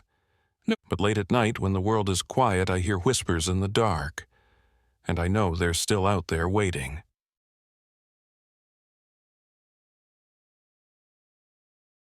My name is Rachel Harper, and I was 34 years old when this happened. I've spent my life chasing ghost stories and unraveling urban legends, determined to prove that most of them are nothing more than overblown campfire tales. It's not that I don't enjoy a good scare, I do. But I've built a career out of exposing the truth behind the myths, and I've always believed there's a rational explanation for everything. That belief was shattered in October 2023 when I visited Allegheny National Forest to investigate the story of the Witch of Widows Glade. I'd heard about the legend from an old professor back in college. The story went that in the 1700s, settlers hanged a woman named Margaret Brimwell, accusing her of witchcraft after a long drought devastated their crops. As she died, she cursed the land, vowing that anyone who trespassed in her glade would never leave. The tale was perfect fodder for the supernatural folklore book I was writing, so I packed up my RV and set out for Pennsylvania, determined to uncover the truth. The first couple of days in Allegheny were uneventful. I parked my RV at a small remote campground near an overgrown trailhead, well off the beaten path. It was late fall, and the forest was breathtaking. Fiery reds and yellows carpeting the ground, the air crisp and cool. I spent my mornings hiking and taking notes, and my evenings typing by the dim light of my laptop. The solitude was comforting, the silence broken only by the occasional rustle of leaves in the breeze. On my second night, I met Tom, an old ranger who'd been working the area for decades. He was sitting on the porch of a small cabin near the trailhead, sipping coffee from a thermos. I introduced myself and explained my research, expecting him to dismiss the story of the witch like so many others had. Instead, his face darkened. "You don't want to mess with Widow's Glade," he said. "Why not?" I asked, intrigued. "People go missing out there. Those that come back aren't the same." I laughed nervously. "You're not serious." Tom's expression didn't change. "Dead serious. If you've got any sense, you'll pack up and head out before it's too late." His warning stuck with me, but I brushed it off as local superstition. People love to embellish these kinds of stories, and I'd heard worse from other townsfolk in my travels. The third day was when things started to feel wrong. I hiked out to Widow's Glade early in the morning, following an old, unmarked trail I'd found on a map in the ranger station. The woods were dense, the canopy so thick that only faint shafts of sunlight pierced through. The air grew colder the farther I went, and the silence was oppressive, as if the forest itself were holding its breath. After about an hour, I reached the glade. It was smaller than I'd imagined, a circular clearing surrounded by ancient oak trees. In the center stood a gnarled, blackened tree with a noose still hanging from one of its branches. The sight of it sent a shiver down my spine, but I forced myself to focus. The ground was littered with bones, small, brittle ones that looked like they belonged to animals, though I couldn't be sure. I took photos of the tree, the noose, the bones, and the strange symbols carved into the trunks of the surrounding trees. The symbols were unlike anything I'd seen before, jagged and crude, yet disturbingly deliberate. As I worked, the air grew colder, and a strange sensation settled over me, a heaviness, as if I were being watched. I spun around, but the clearing was empty. Still, the feeling wouldn't go away. I finished my photos and left in a hurry, my unease growing with every step back to the RV. That night, I woke to the sound of tapping. It was faint at first, like raindrops on the roof, but it grew louder, more insistent. I turned on the bedside lamp and froze. The windows of the RV were covered in fireflies, their tiny bodies blinking in eerie unison. I stepped outside, flashlight in hand, and immediately regretted it. The fireflies swirled around me, their glow casting strange shifting shadows on the trees, and then I heard it, a whisper, low and rasping, coming from the direction of the glade. "Leave." My heart pounded as I swept the flashlight beam across the trees. There was no one there. The whisper came again, louder this time, but still disembodied. I stumbled back into the RV, locked the door, and didn't sleep for the rest of the night. The next day, I tried to leave. I packed up my gear, climbed into the driver's seat, and turned the key. Nothing. The engine refused to start no matter how many times I tried. I checked the battery, the fuel line, everything I could think of, but Nothing worked. I was stranded. I decided to hike back to the ranger station for help, but the trail seemed different. What had been a straightforward path the day before now twisted and branched in ways I didn't recognize. The trees seemed closer together, their trunks gnarled like the hands of some ancient beast. As I wandered, the whispers returned, louder and more insistent. They echoed through the forest, overlapping and chaotic, until I couldn't tell where they were coming from. I tried to block them out, but they burrowed into my mind, pulling at memories I'd buried long ago. That's when I saw her. At first, I thought it was just a trick of the light, a shadow among the trees. But as I got closer, the shadow took shape. She was tall and thin, her body shrouded in tattered black fabric that moved as if caught in a breeze only she could feel. Her face was skeletal, her hollow eyes glowing faintly with an unnatural light.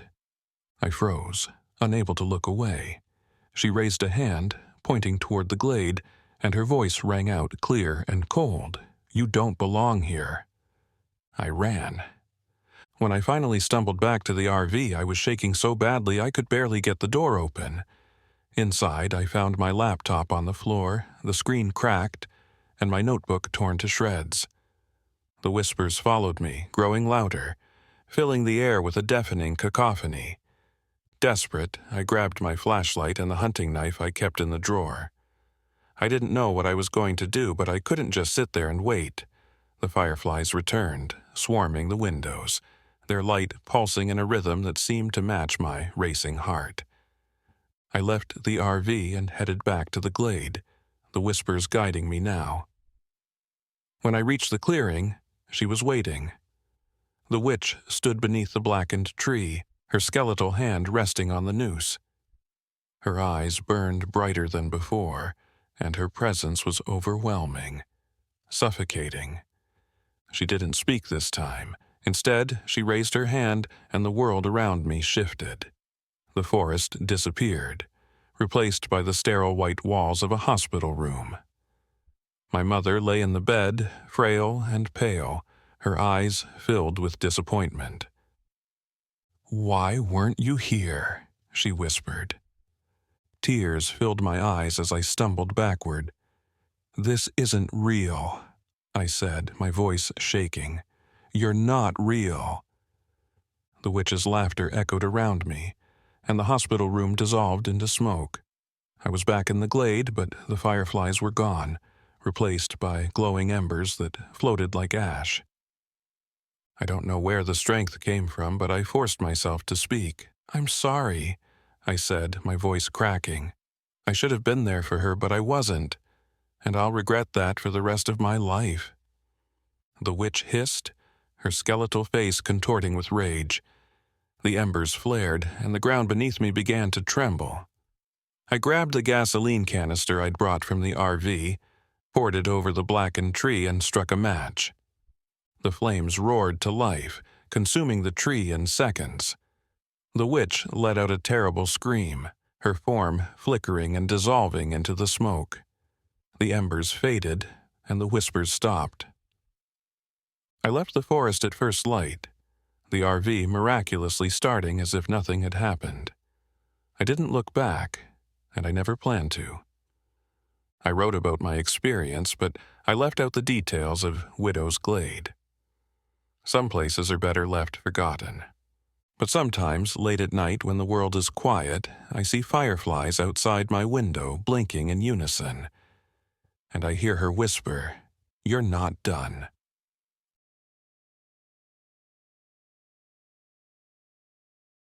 My name is Sarah Lawson, and I'm 38 years old. What I'm about to tell you happened just last summer, during what was supposed to be a peaceful family vacation in the Adirondack Mountains.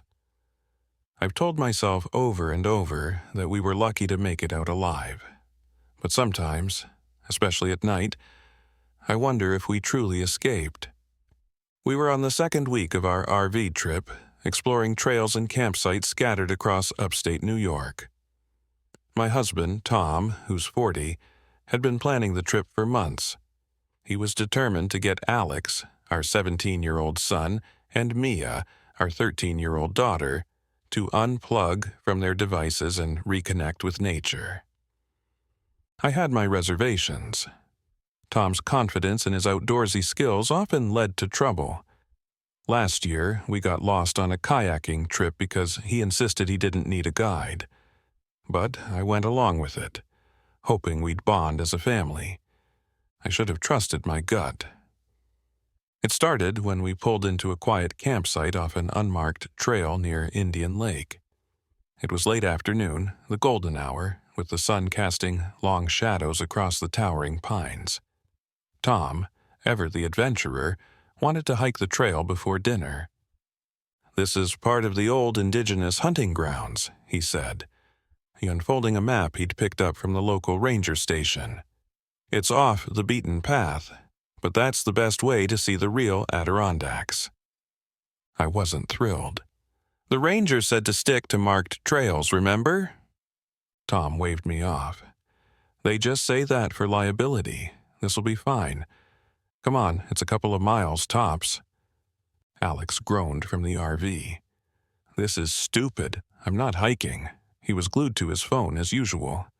"Suit yourself," Tom said, grabbing his pack. Mia, however, was eager. "Can we go, please?" Her face lit up at the idea of exploring. Against my better judgment, I agreed. The trail was overgrown, with roots and brambles snaking across the dirt path. It didn't take long before I felt uneasy. The forest was too quiet. No birds, no wind, just the crunch of our boots and the distant hum of mosquitoes. About a mile in, Mia stopped suddenly. "Look!" She pointed to a tree. Hanging from its branches was a crude totem made of sticks and bones, tied together with strips of leather. Tom knelt to inspect it. "Probably some kind of hunting marker. Cool, huh?" "Cool," I said, my voice rising. "It's creepy. Let's head back." But Tom insisted it was harmless, and Mia, fascinated by ghost stories, was thrilled. I felt a chill run down my spine as we pressed on. The first real sign that something was wrong came when we found the tracks. They were deep, elongated prints in the soft dirt, like a human footprint but impossibly large and misshapen. "Bear?" Tom said, though he didn't sound convinced. "No way," Mia whispered, staring at the prints. "It's the wendigo." I shot her a sharp look. "Don't say things like that." "But it is," she insisted. "I read about it. The wendigo is a spirit that turns people into monsters. It eats people, Mom." "Enough," I said, though my heart was pounding. As the dusk settled, the forest seemed to come alive with shadows. I felt like we were being watched. Alex texted me from the RV, saying he'd heard something outside. We hurried back, only to find the generator sputtering, the RV shrouded in near darkness. The air reeked of something foul, like rotting meat. "What is that smell?" I asked, covering my nose. Tom shrugged it off. "Probably an animal nearby." But it wasn't just the smell.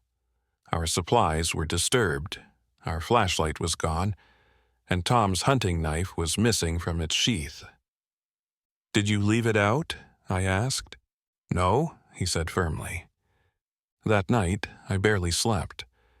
Around 2 a.m., I heard faint whispers outside, like voices speaking a language I couldn't understand. I woke Tom, but by the time he got up, the sounds were gone. The next day, I wanted to leave, but Tom insisted we stay. He said I was overreacting. As we hiked a bit further down the trail, we found more bone totems, these larger and more elaborate. The air grew colder, and that decaying smell followed us. Then we saw it. At first, it was just a shadow, a movement between the trees. But then it stepped into view, a skeletal, gaunt figure with sunken eyes and skin stretched tight over its bones. It stood at least 8 feet tall, its head crowned with antlers.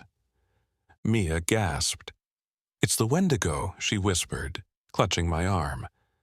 Tom tried to brush it off as a trick of the light, but we all saw it. It was real. That night, Tom started acting strange. He grew quiet, pacing around the RV and muttering to himself. He refused to eat, his eyes darting to the forest as if expecting something. "It's the hunger," Mia said quietly. "The wendigo gets inside you." I wanted to dismiss it, but there was something wrong with Tom. He became aggressive, snapping at Alex and glaring at me like I was the enemy. The final straw came when he tried to take what was left of our food, claiming we needed to offer it to the forest. "We're leaving," I said firmly. But Tom blocked the door. "No, we have to stay. We have to finish what we started."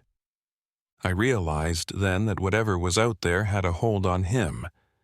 I grabbed Mia and Alex, and we ran. Tom chased us, but his steps faltered and we lost him in the trees. The forest seemed alive, the shadows moving with unnatural speed. Suddenly, the wendigo was there, blocking our path. Its hollow eyes seemed to pierce through me. I held Mia close, shielding her with my body. "Mom," she whispered. "Fire! It hates fire!" With shaking hands, I lit the emergency flare in my pack. The creature recoiled, letting out an inhuman shriek before vanishing into the darkness. We made it back to the RV where Tom was waiting, his eyes glassy and vacant. I don't know how he got back before us, but something told me he wasn't the same. We drove through the night, not stopping until we reached a small town hours away. Tom refused to talk about what happened, and in the weeks that followed, he grew distant. I thought we were safe, but last week I found a footprint in our backyard. It was elongated and misshapen, just like the ones we saw in the forest. I don't think it's over.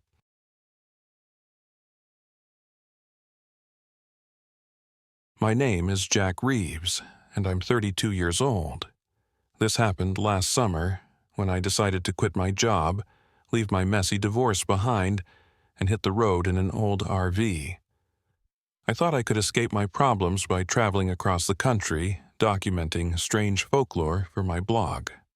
Looking back, I realize I was an idiot for thinking the unknown would be safer than reality. It started when I stopped at a gas station just outside Devil's Backbone, a winding stretch of road in the Texas Hill Country. I was low on fuel, both literally and figuratively, and the dusty RV I'd bought on Craigslist was barely holding together. The gas station was one of those places you see in horror movies. One pump, peeling paint, and a woman behind the counter who looked like she'd seen one too many things she couldn't explain. "Where you headed?" she asked, eyeing my RV. "Devil's Backbone," I said, trying to sound casual. "I'm writing about the ghost lights out there. Heard it's a good story." Her face darkened, and she shook her head. "You don't want to mess with that place. People go missing out there." I laughed nervously, brushing it off. "I'll be fine. Just passing through." She slid my change across the counter and leaned in. "Stick to the main roads. Don't go looking for that church." I didn't ask her to explain. I should have. I found a campsite along a quiet trail, surrounded by cedar and oak trees. It was beautiful in an eerie way, silent except for the occasional rustle of leaves. I parked the RV, grabbed my camera, and set up a tripod to shoot the sunset. The first sign that something was off came that night. Around midnight, I woke up to a strange light outside. Groggy, I assumed it was a flashlight or maybe car headlights from the road. But when I stepped out of the RV, there was no sound, no cars, just an orb of light hovering a few feet above the ground. It was faint at first, like a firefly, but then it grew brighter, pulsing like it was alive. I reached for my camera, but the second I moved, it darted into the woods, disappearing between the trees. "Swamp gas," I muttered, trying to calm myself as I climbed back into the RV. But the air inside felt heavy, and the silence was oppressive. I locked the door and sat up for hours, watching the shadows play tricks on me.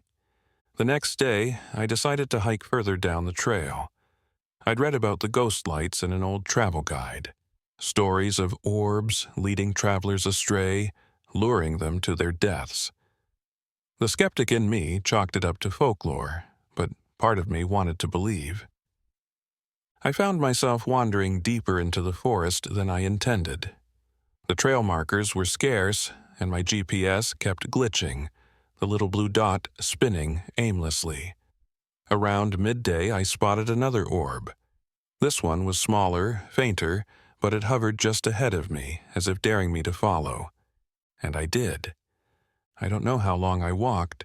The air grew cooler, the trees denser, and the smell of earth and cedar gave way to something foul, like rotting meat.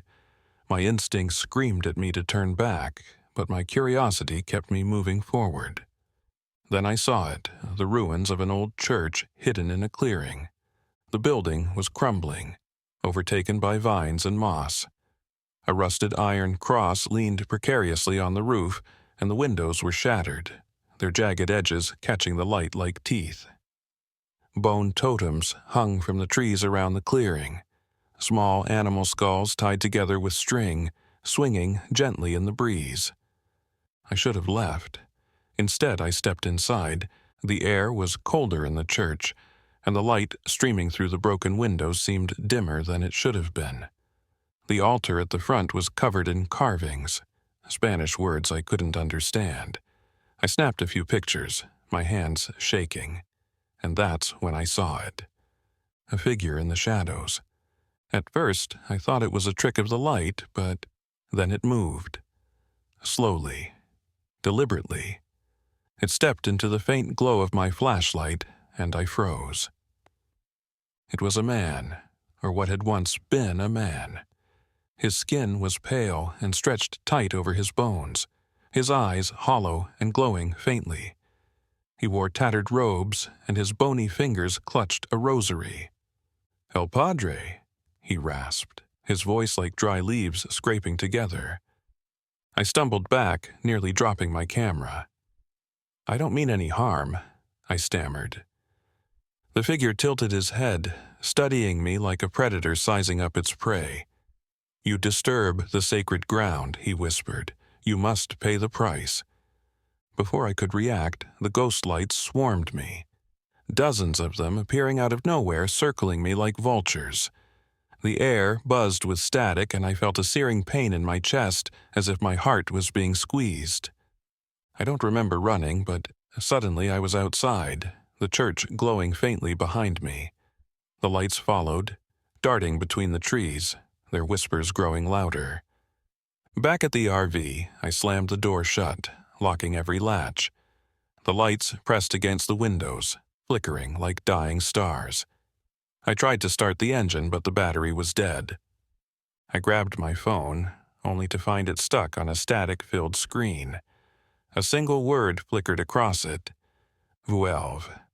Come back." I spent the night huddled in the driver's seat, clutching a flashlight. The lights eventually faded, but the sense of dread remained, seeping into my bones. The next morning, I decided to destroy the church. I don't know what possessed me to do it. Maybe I thought it would break whatever curse I'd stumbled into. Armed with a can of lighter fluid and a box of matches, I retraced my steps, the foul smell growing stronger with each step. The church loomed ahead, its shadow stretching unnaturally long. Inside, the entity was waiting. "You cannot escape," it said, its voice echoing in my skull. "The light will follow you. The darkness will claim you." I didn't respond. I doused the altar in lighter fluid, struck a match, and watched as flames consumed the ancient wood. The entity screamed, its form flickering between a man and a monstrous skeletal beast. The ghost lights swirled violently, crashing into the walls as the fire spread. I ran, the heat singeing my skin, the screams chasing me into the forest. When I reached the RV, the battery had miraculously recharged. I didn't question it. I started the engine and drove until the sun dipped below the horizon. I thought I was free, but the ghost lights had other plans. They appeared in my dreams, flickering at the edges of my vision. Electronics in the RV began glitching, whispers filling the static. One night, I woke to find a faint orb hovering by the window. And then the email came. It had no subject line, no sender. Just one word in the body, vuelve. I don't think I escaped Devil's Backbone. I think I brought it with me.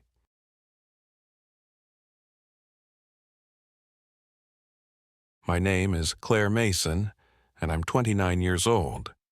This happened 6 months ago when I decided to take a break from the world and head out into the woods with nothing but my late grandmother's old RV, a sketchbook, and the hope that nature might spark something in me.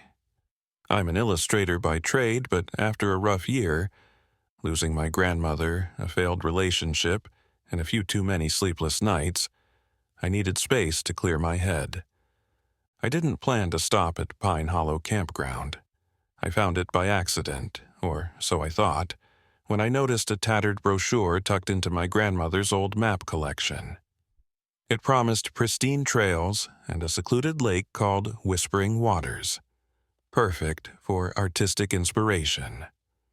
It seemed like exactly what I needed. I should have turned back the second I saw it. Pine Hollow wasn't on my GPS. I only found it after getting lost on back roads, the RV's old radio humming static as I wound my way through dense trees and gravel paths. The entrance to the campground was marked by a rotting wooden sign with faded letters. Pine Hollow, established 1947. The place was empty. Not a single other camper in sight. At first, I didn't mind. I craved the solitude. The air smelled fresh, like cedar and damp earth, and the towering pines gave the place a dreamlike quality. I parked the RV in a clearing near the lake, its surface glassy and still. The silence was almost unnerving. No birds, no wind, just the sound of my own breathing. As I set up camp, I noticed footprints near the shore. Small, barefoot prints, like those of a child. I figured they were old. Maybe a family had camped here recently. I spent the rest of the afternoon sketching the lake and trees, letting the quiet wash over me. By sunset, the mist began rolling in, turning everything hazy. That's when I saw her. A little girl standing on the edge of the lake, her back to me. She wore a pale dress, the hem wet and clinging to her legs. Her hair was dark and tangled, and she didn't move when I called out. "Hey, are you okay?" She turned slowly, and I felt a chill run through me. Her skin was pale, almost gray, and her eyes looked off. Not empty, exactly, but flat, like they couldn't reflect light. "I'm looking for my friends," she said, her voice soft but clear. "Your friends?" I asked, stepping closer. She nodded. "They're playing by the lake. Have you seen them?" "No," I said, glancing around. "Are you here alone? Where are your parents?" She didn't answer. She just turned and walked into the trees, disappearing into the mist. That night, I couldn't shake the image of the girl. Something about her felt wrong. But I told myself I was overthinking. I locked the RV door and tried to sleep, though I kept hearing faint splashes outside like something was moving in the water. In the middle of the night, I woke up to find my grandmother's journal on the table. I didn't remember taking it out of the cabinet. The journal was filled with sketches and notes about her travels in the RV. Most were mundane, maps, flora, little anecdotes about places she'd visited. But toward the back, the tone shifted. She wrote about Pine Hollow, about restless children, and a lake that takes what it's owed. There was a crude sketch of skeletal children standing in a circle, their hollow eyes fixed on the viewer. Beneath it, she'd scrawled, "Stay away from the water after dark." The next morning, I found more footprints around my RV, bare, wet, and too small to be an adult's. I didn't see the girl, but I felt like I was being watched. I spent the day exploring, hoping to find answers. The trails were overgrown, and the lake seemed different. The water wasn't still anymore. It rippled faintly, even though there was no wind. I thought I saw movement beneath the surface, but it was too murky to be sure. By late afternoon, I'd found the old check-in shack. It was abandoned, the windows broken, and the inside covered in dust. But there was a map pinned to the wall, and scribbled on it in red ink were the words, "Don't follow the children." That evening, Ellie came back. This time she was standing closer to the RV, her pale face tilted toward the window. I stepped outside, my heart pounding. "You need to leave," she said softly. "What are you talking about?" "They don't like it when people stay too long," she said, taking a step back. "Who doesn't?" She looked toward the lake. "The children. They want you to play with them." I swallowed hard. "Ellie? Where are your parents? Who are you here with?" She didn't answer. She just pointed to the lake. The children appear. That night, I woke to the sound of laughter. High-pitched, playful, and chillingly close. I looked out the window and saw them. 5 or 6 children, standing in a circle near the shore. They were pale and dripping wet, their hollow eyes fixed on the water. I tried to convince myself I was dreaming, but then one of them turned toward the RV. His lips didn't move, but I heard his voice clear as day. "Come play with us." The air inside the RV grew cold, and my breath fogged up the window. I shut the curtains, heart racing, and grabbed my grandmother's journal. Her words echoed in my mind. The lake takes what it's owed. The next day, I decided to leave. But when I tried to start the RV, the engine wouldn't turn over. The battery was dead, even though it had been fine the day before. I tried calling for help, but my phone had no signal. The air felt heavier, the forest darker, and every shadow seemed to move. Desperate for answers, I returned to the lake. The children were there, standing in the water, their eyes glowing faintly. At their center stood a figure, a tall, skeletal woman draped in waterlogged rags. Her face was gaunt, her eyes empty sockets, and her bony fingers stretched toward me. "You are alone," she said, her voice like rushing water. "You belong to the lake now." I ran. The children followed, their laughter twisting into shrill, inhuman screams. My flashlight flickered and I tripped over roots, scrambling through the dark. When I reached the RV, I locked myself inside and fumbled for the journal. My grandmother had written about the drowned mother, about how she trapped the souls of the lost. The only way to break her hold was to destroy the lake's connection to her, the totems hanging in the trees. I grabbed a lighter and ran back outside, heart hammering. The children circled me, their hollow eyes glowing brighter. "I'm not yours," I screamed, setting fire to the nearest totem.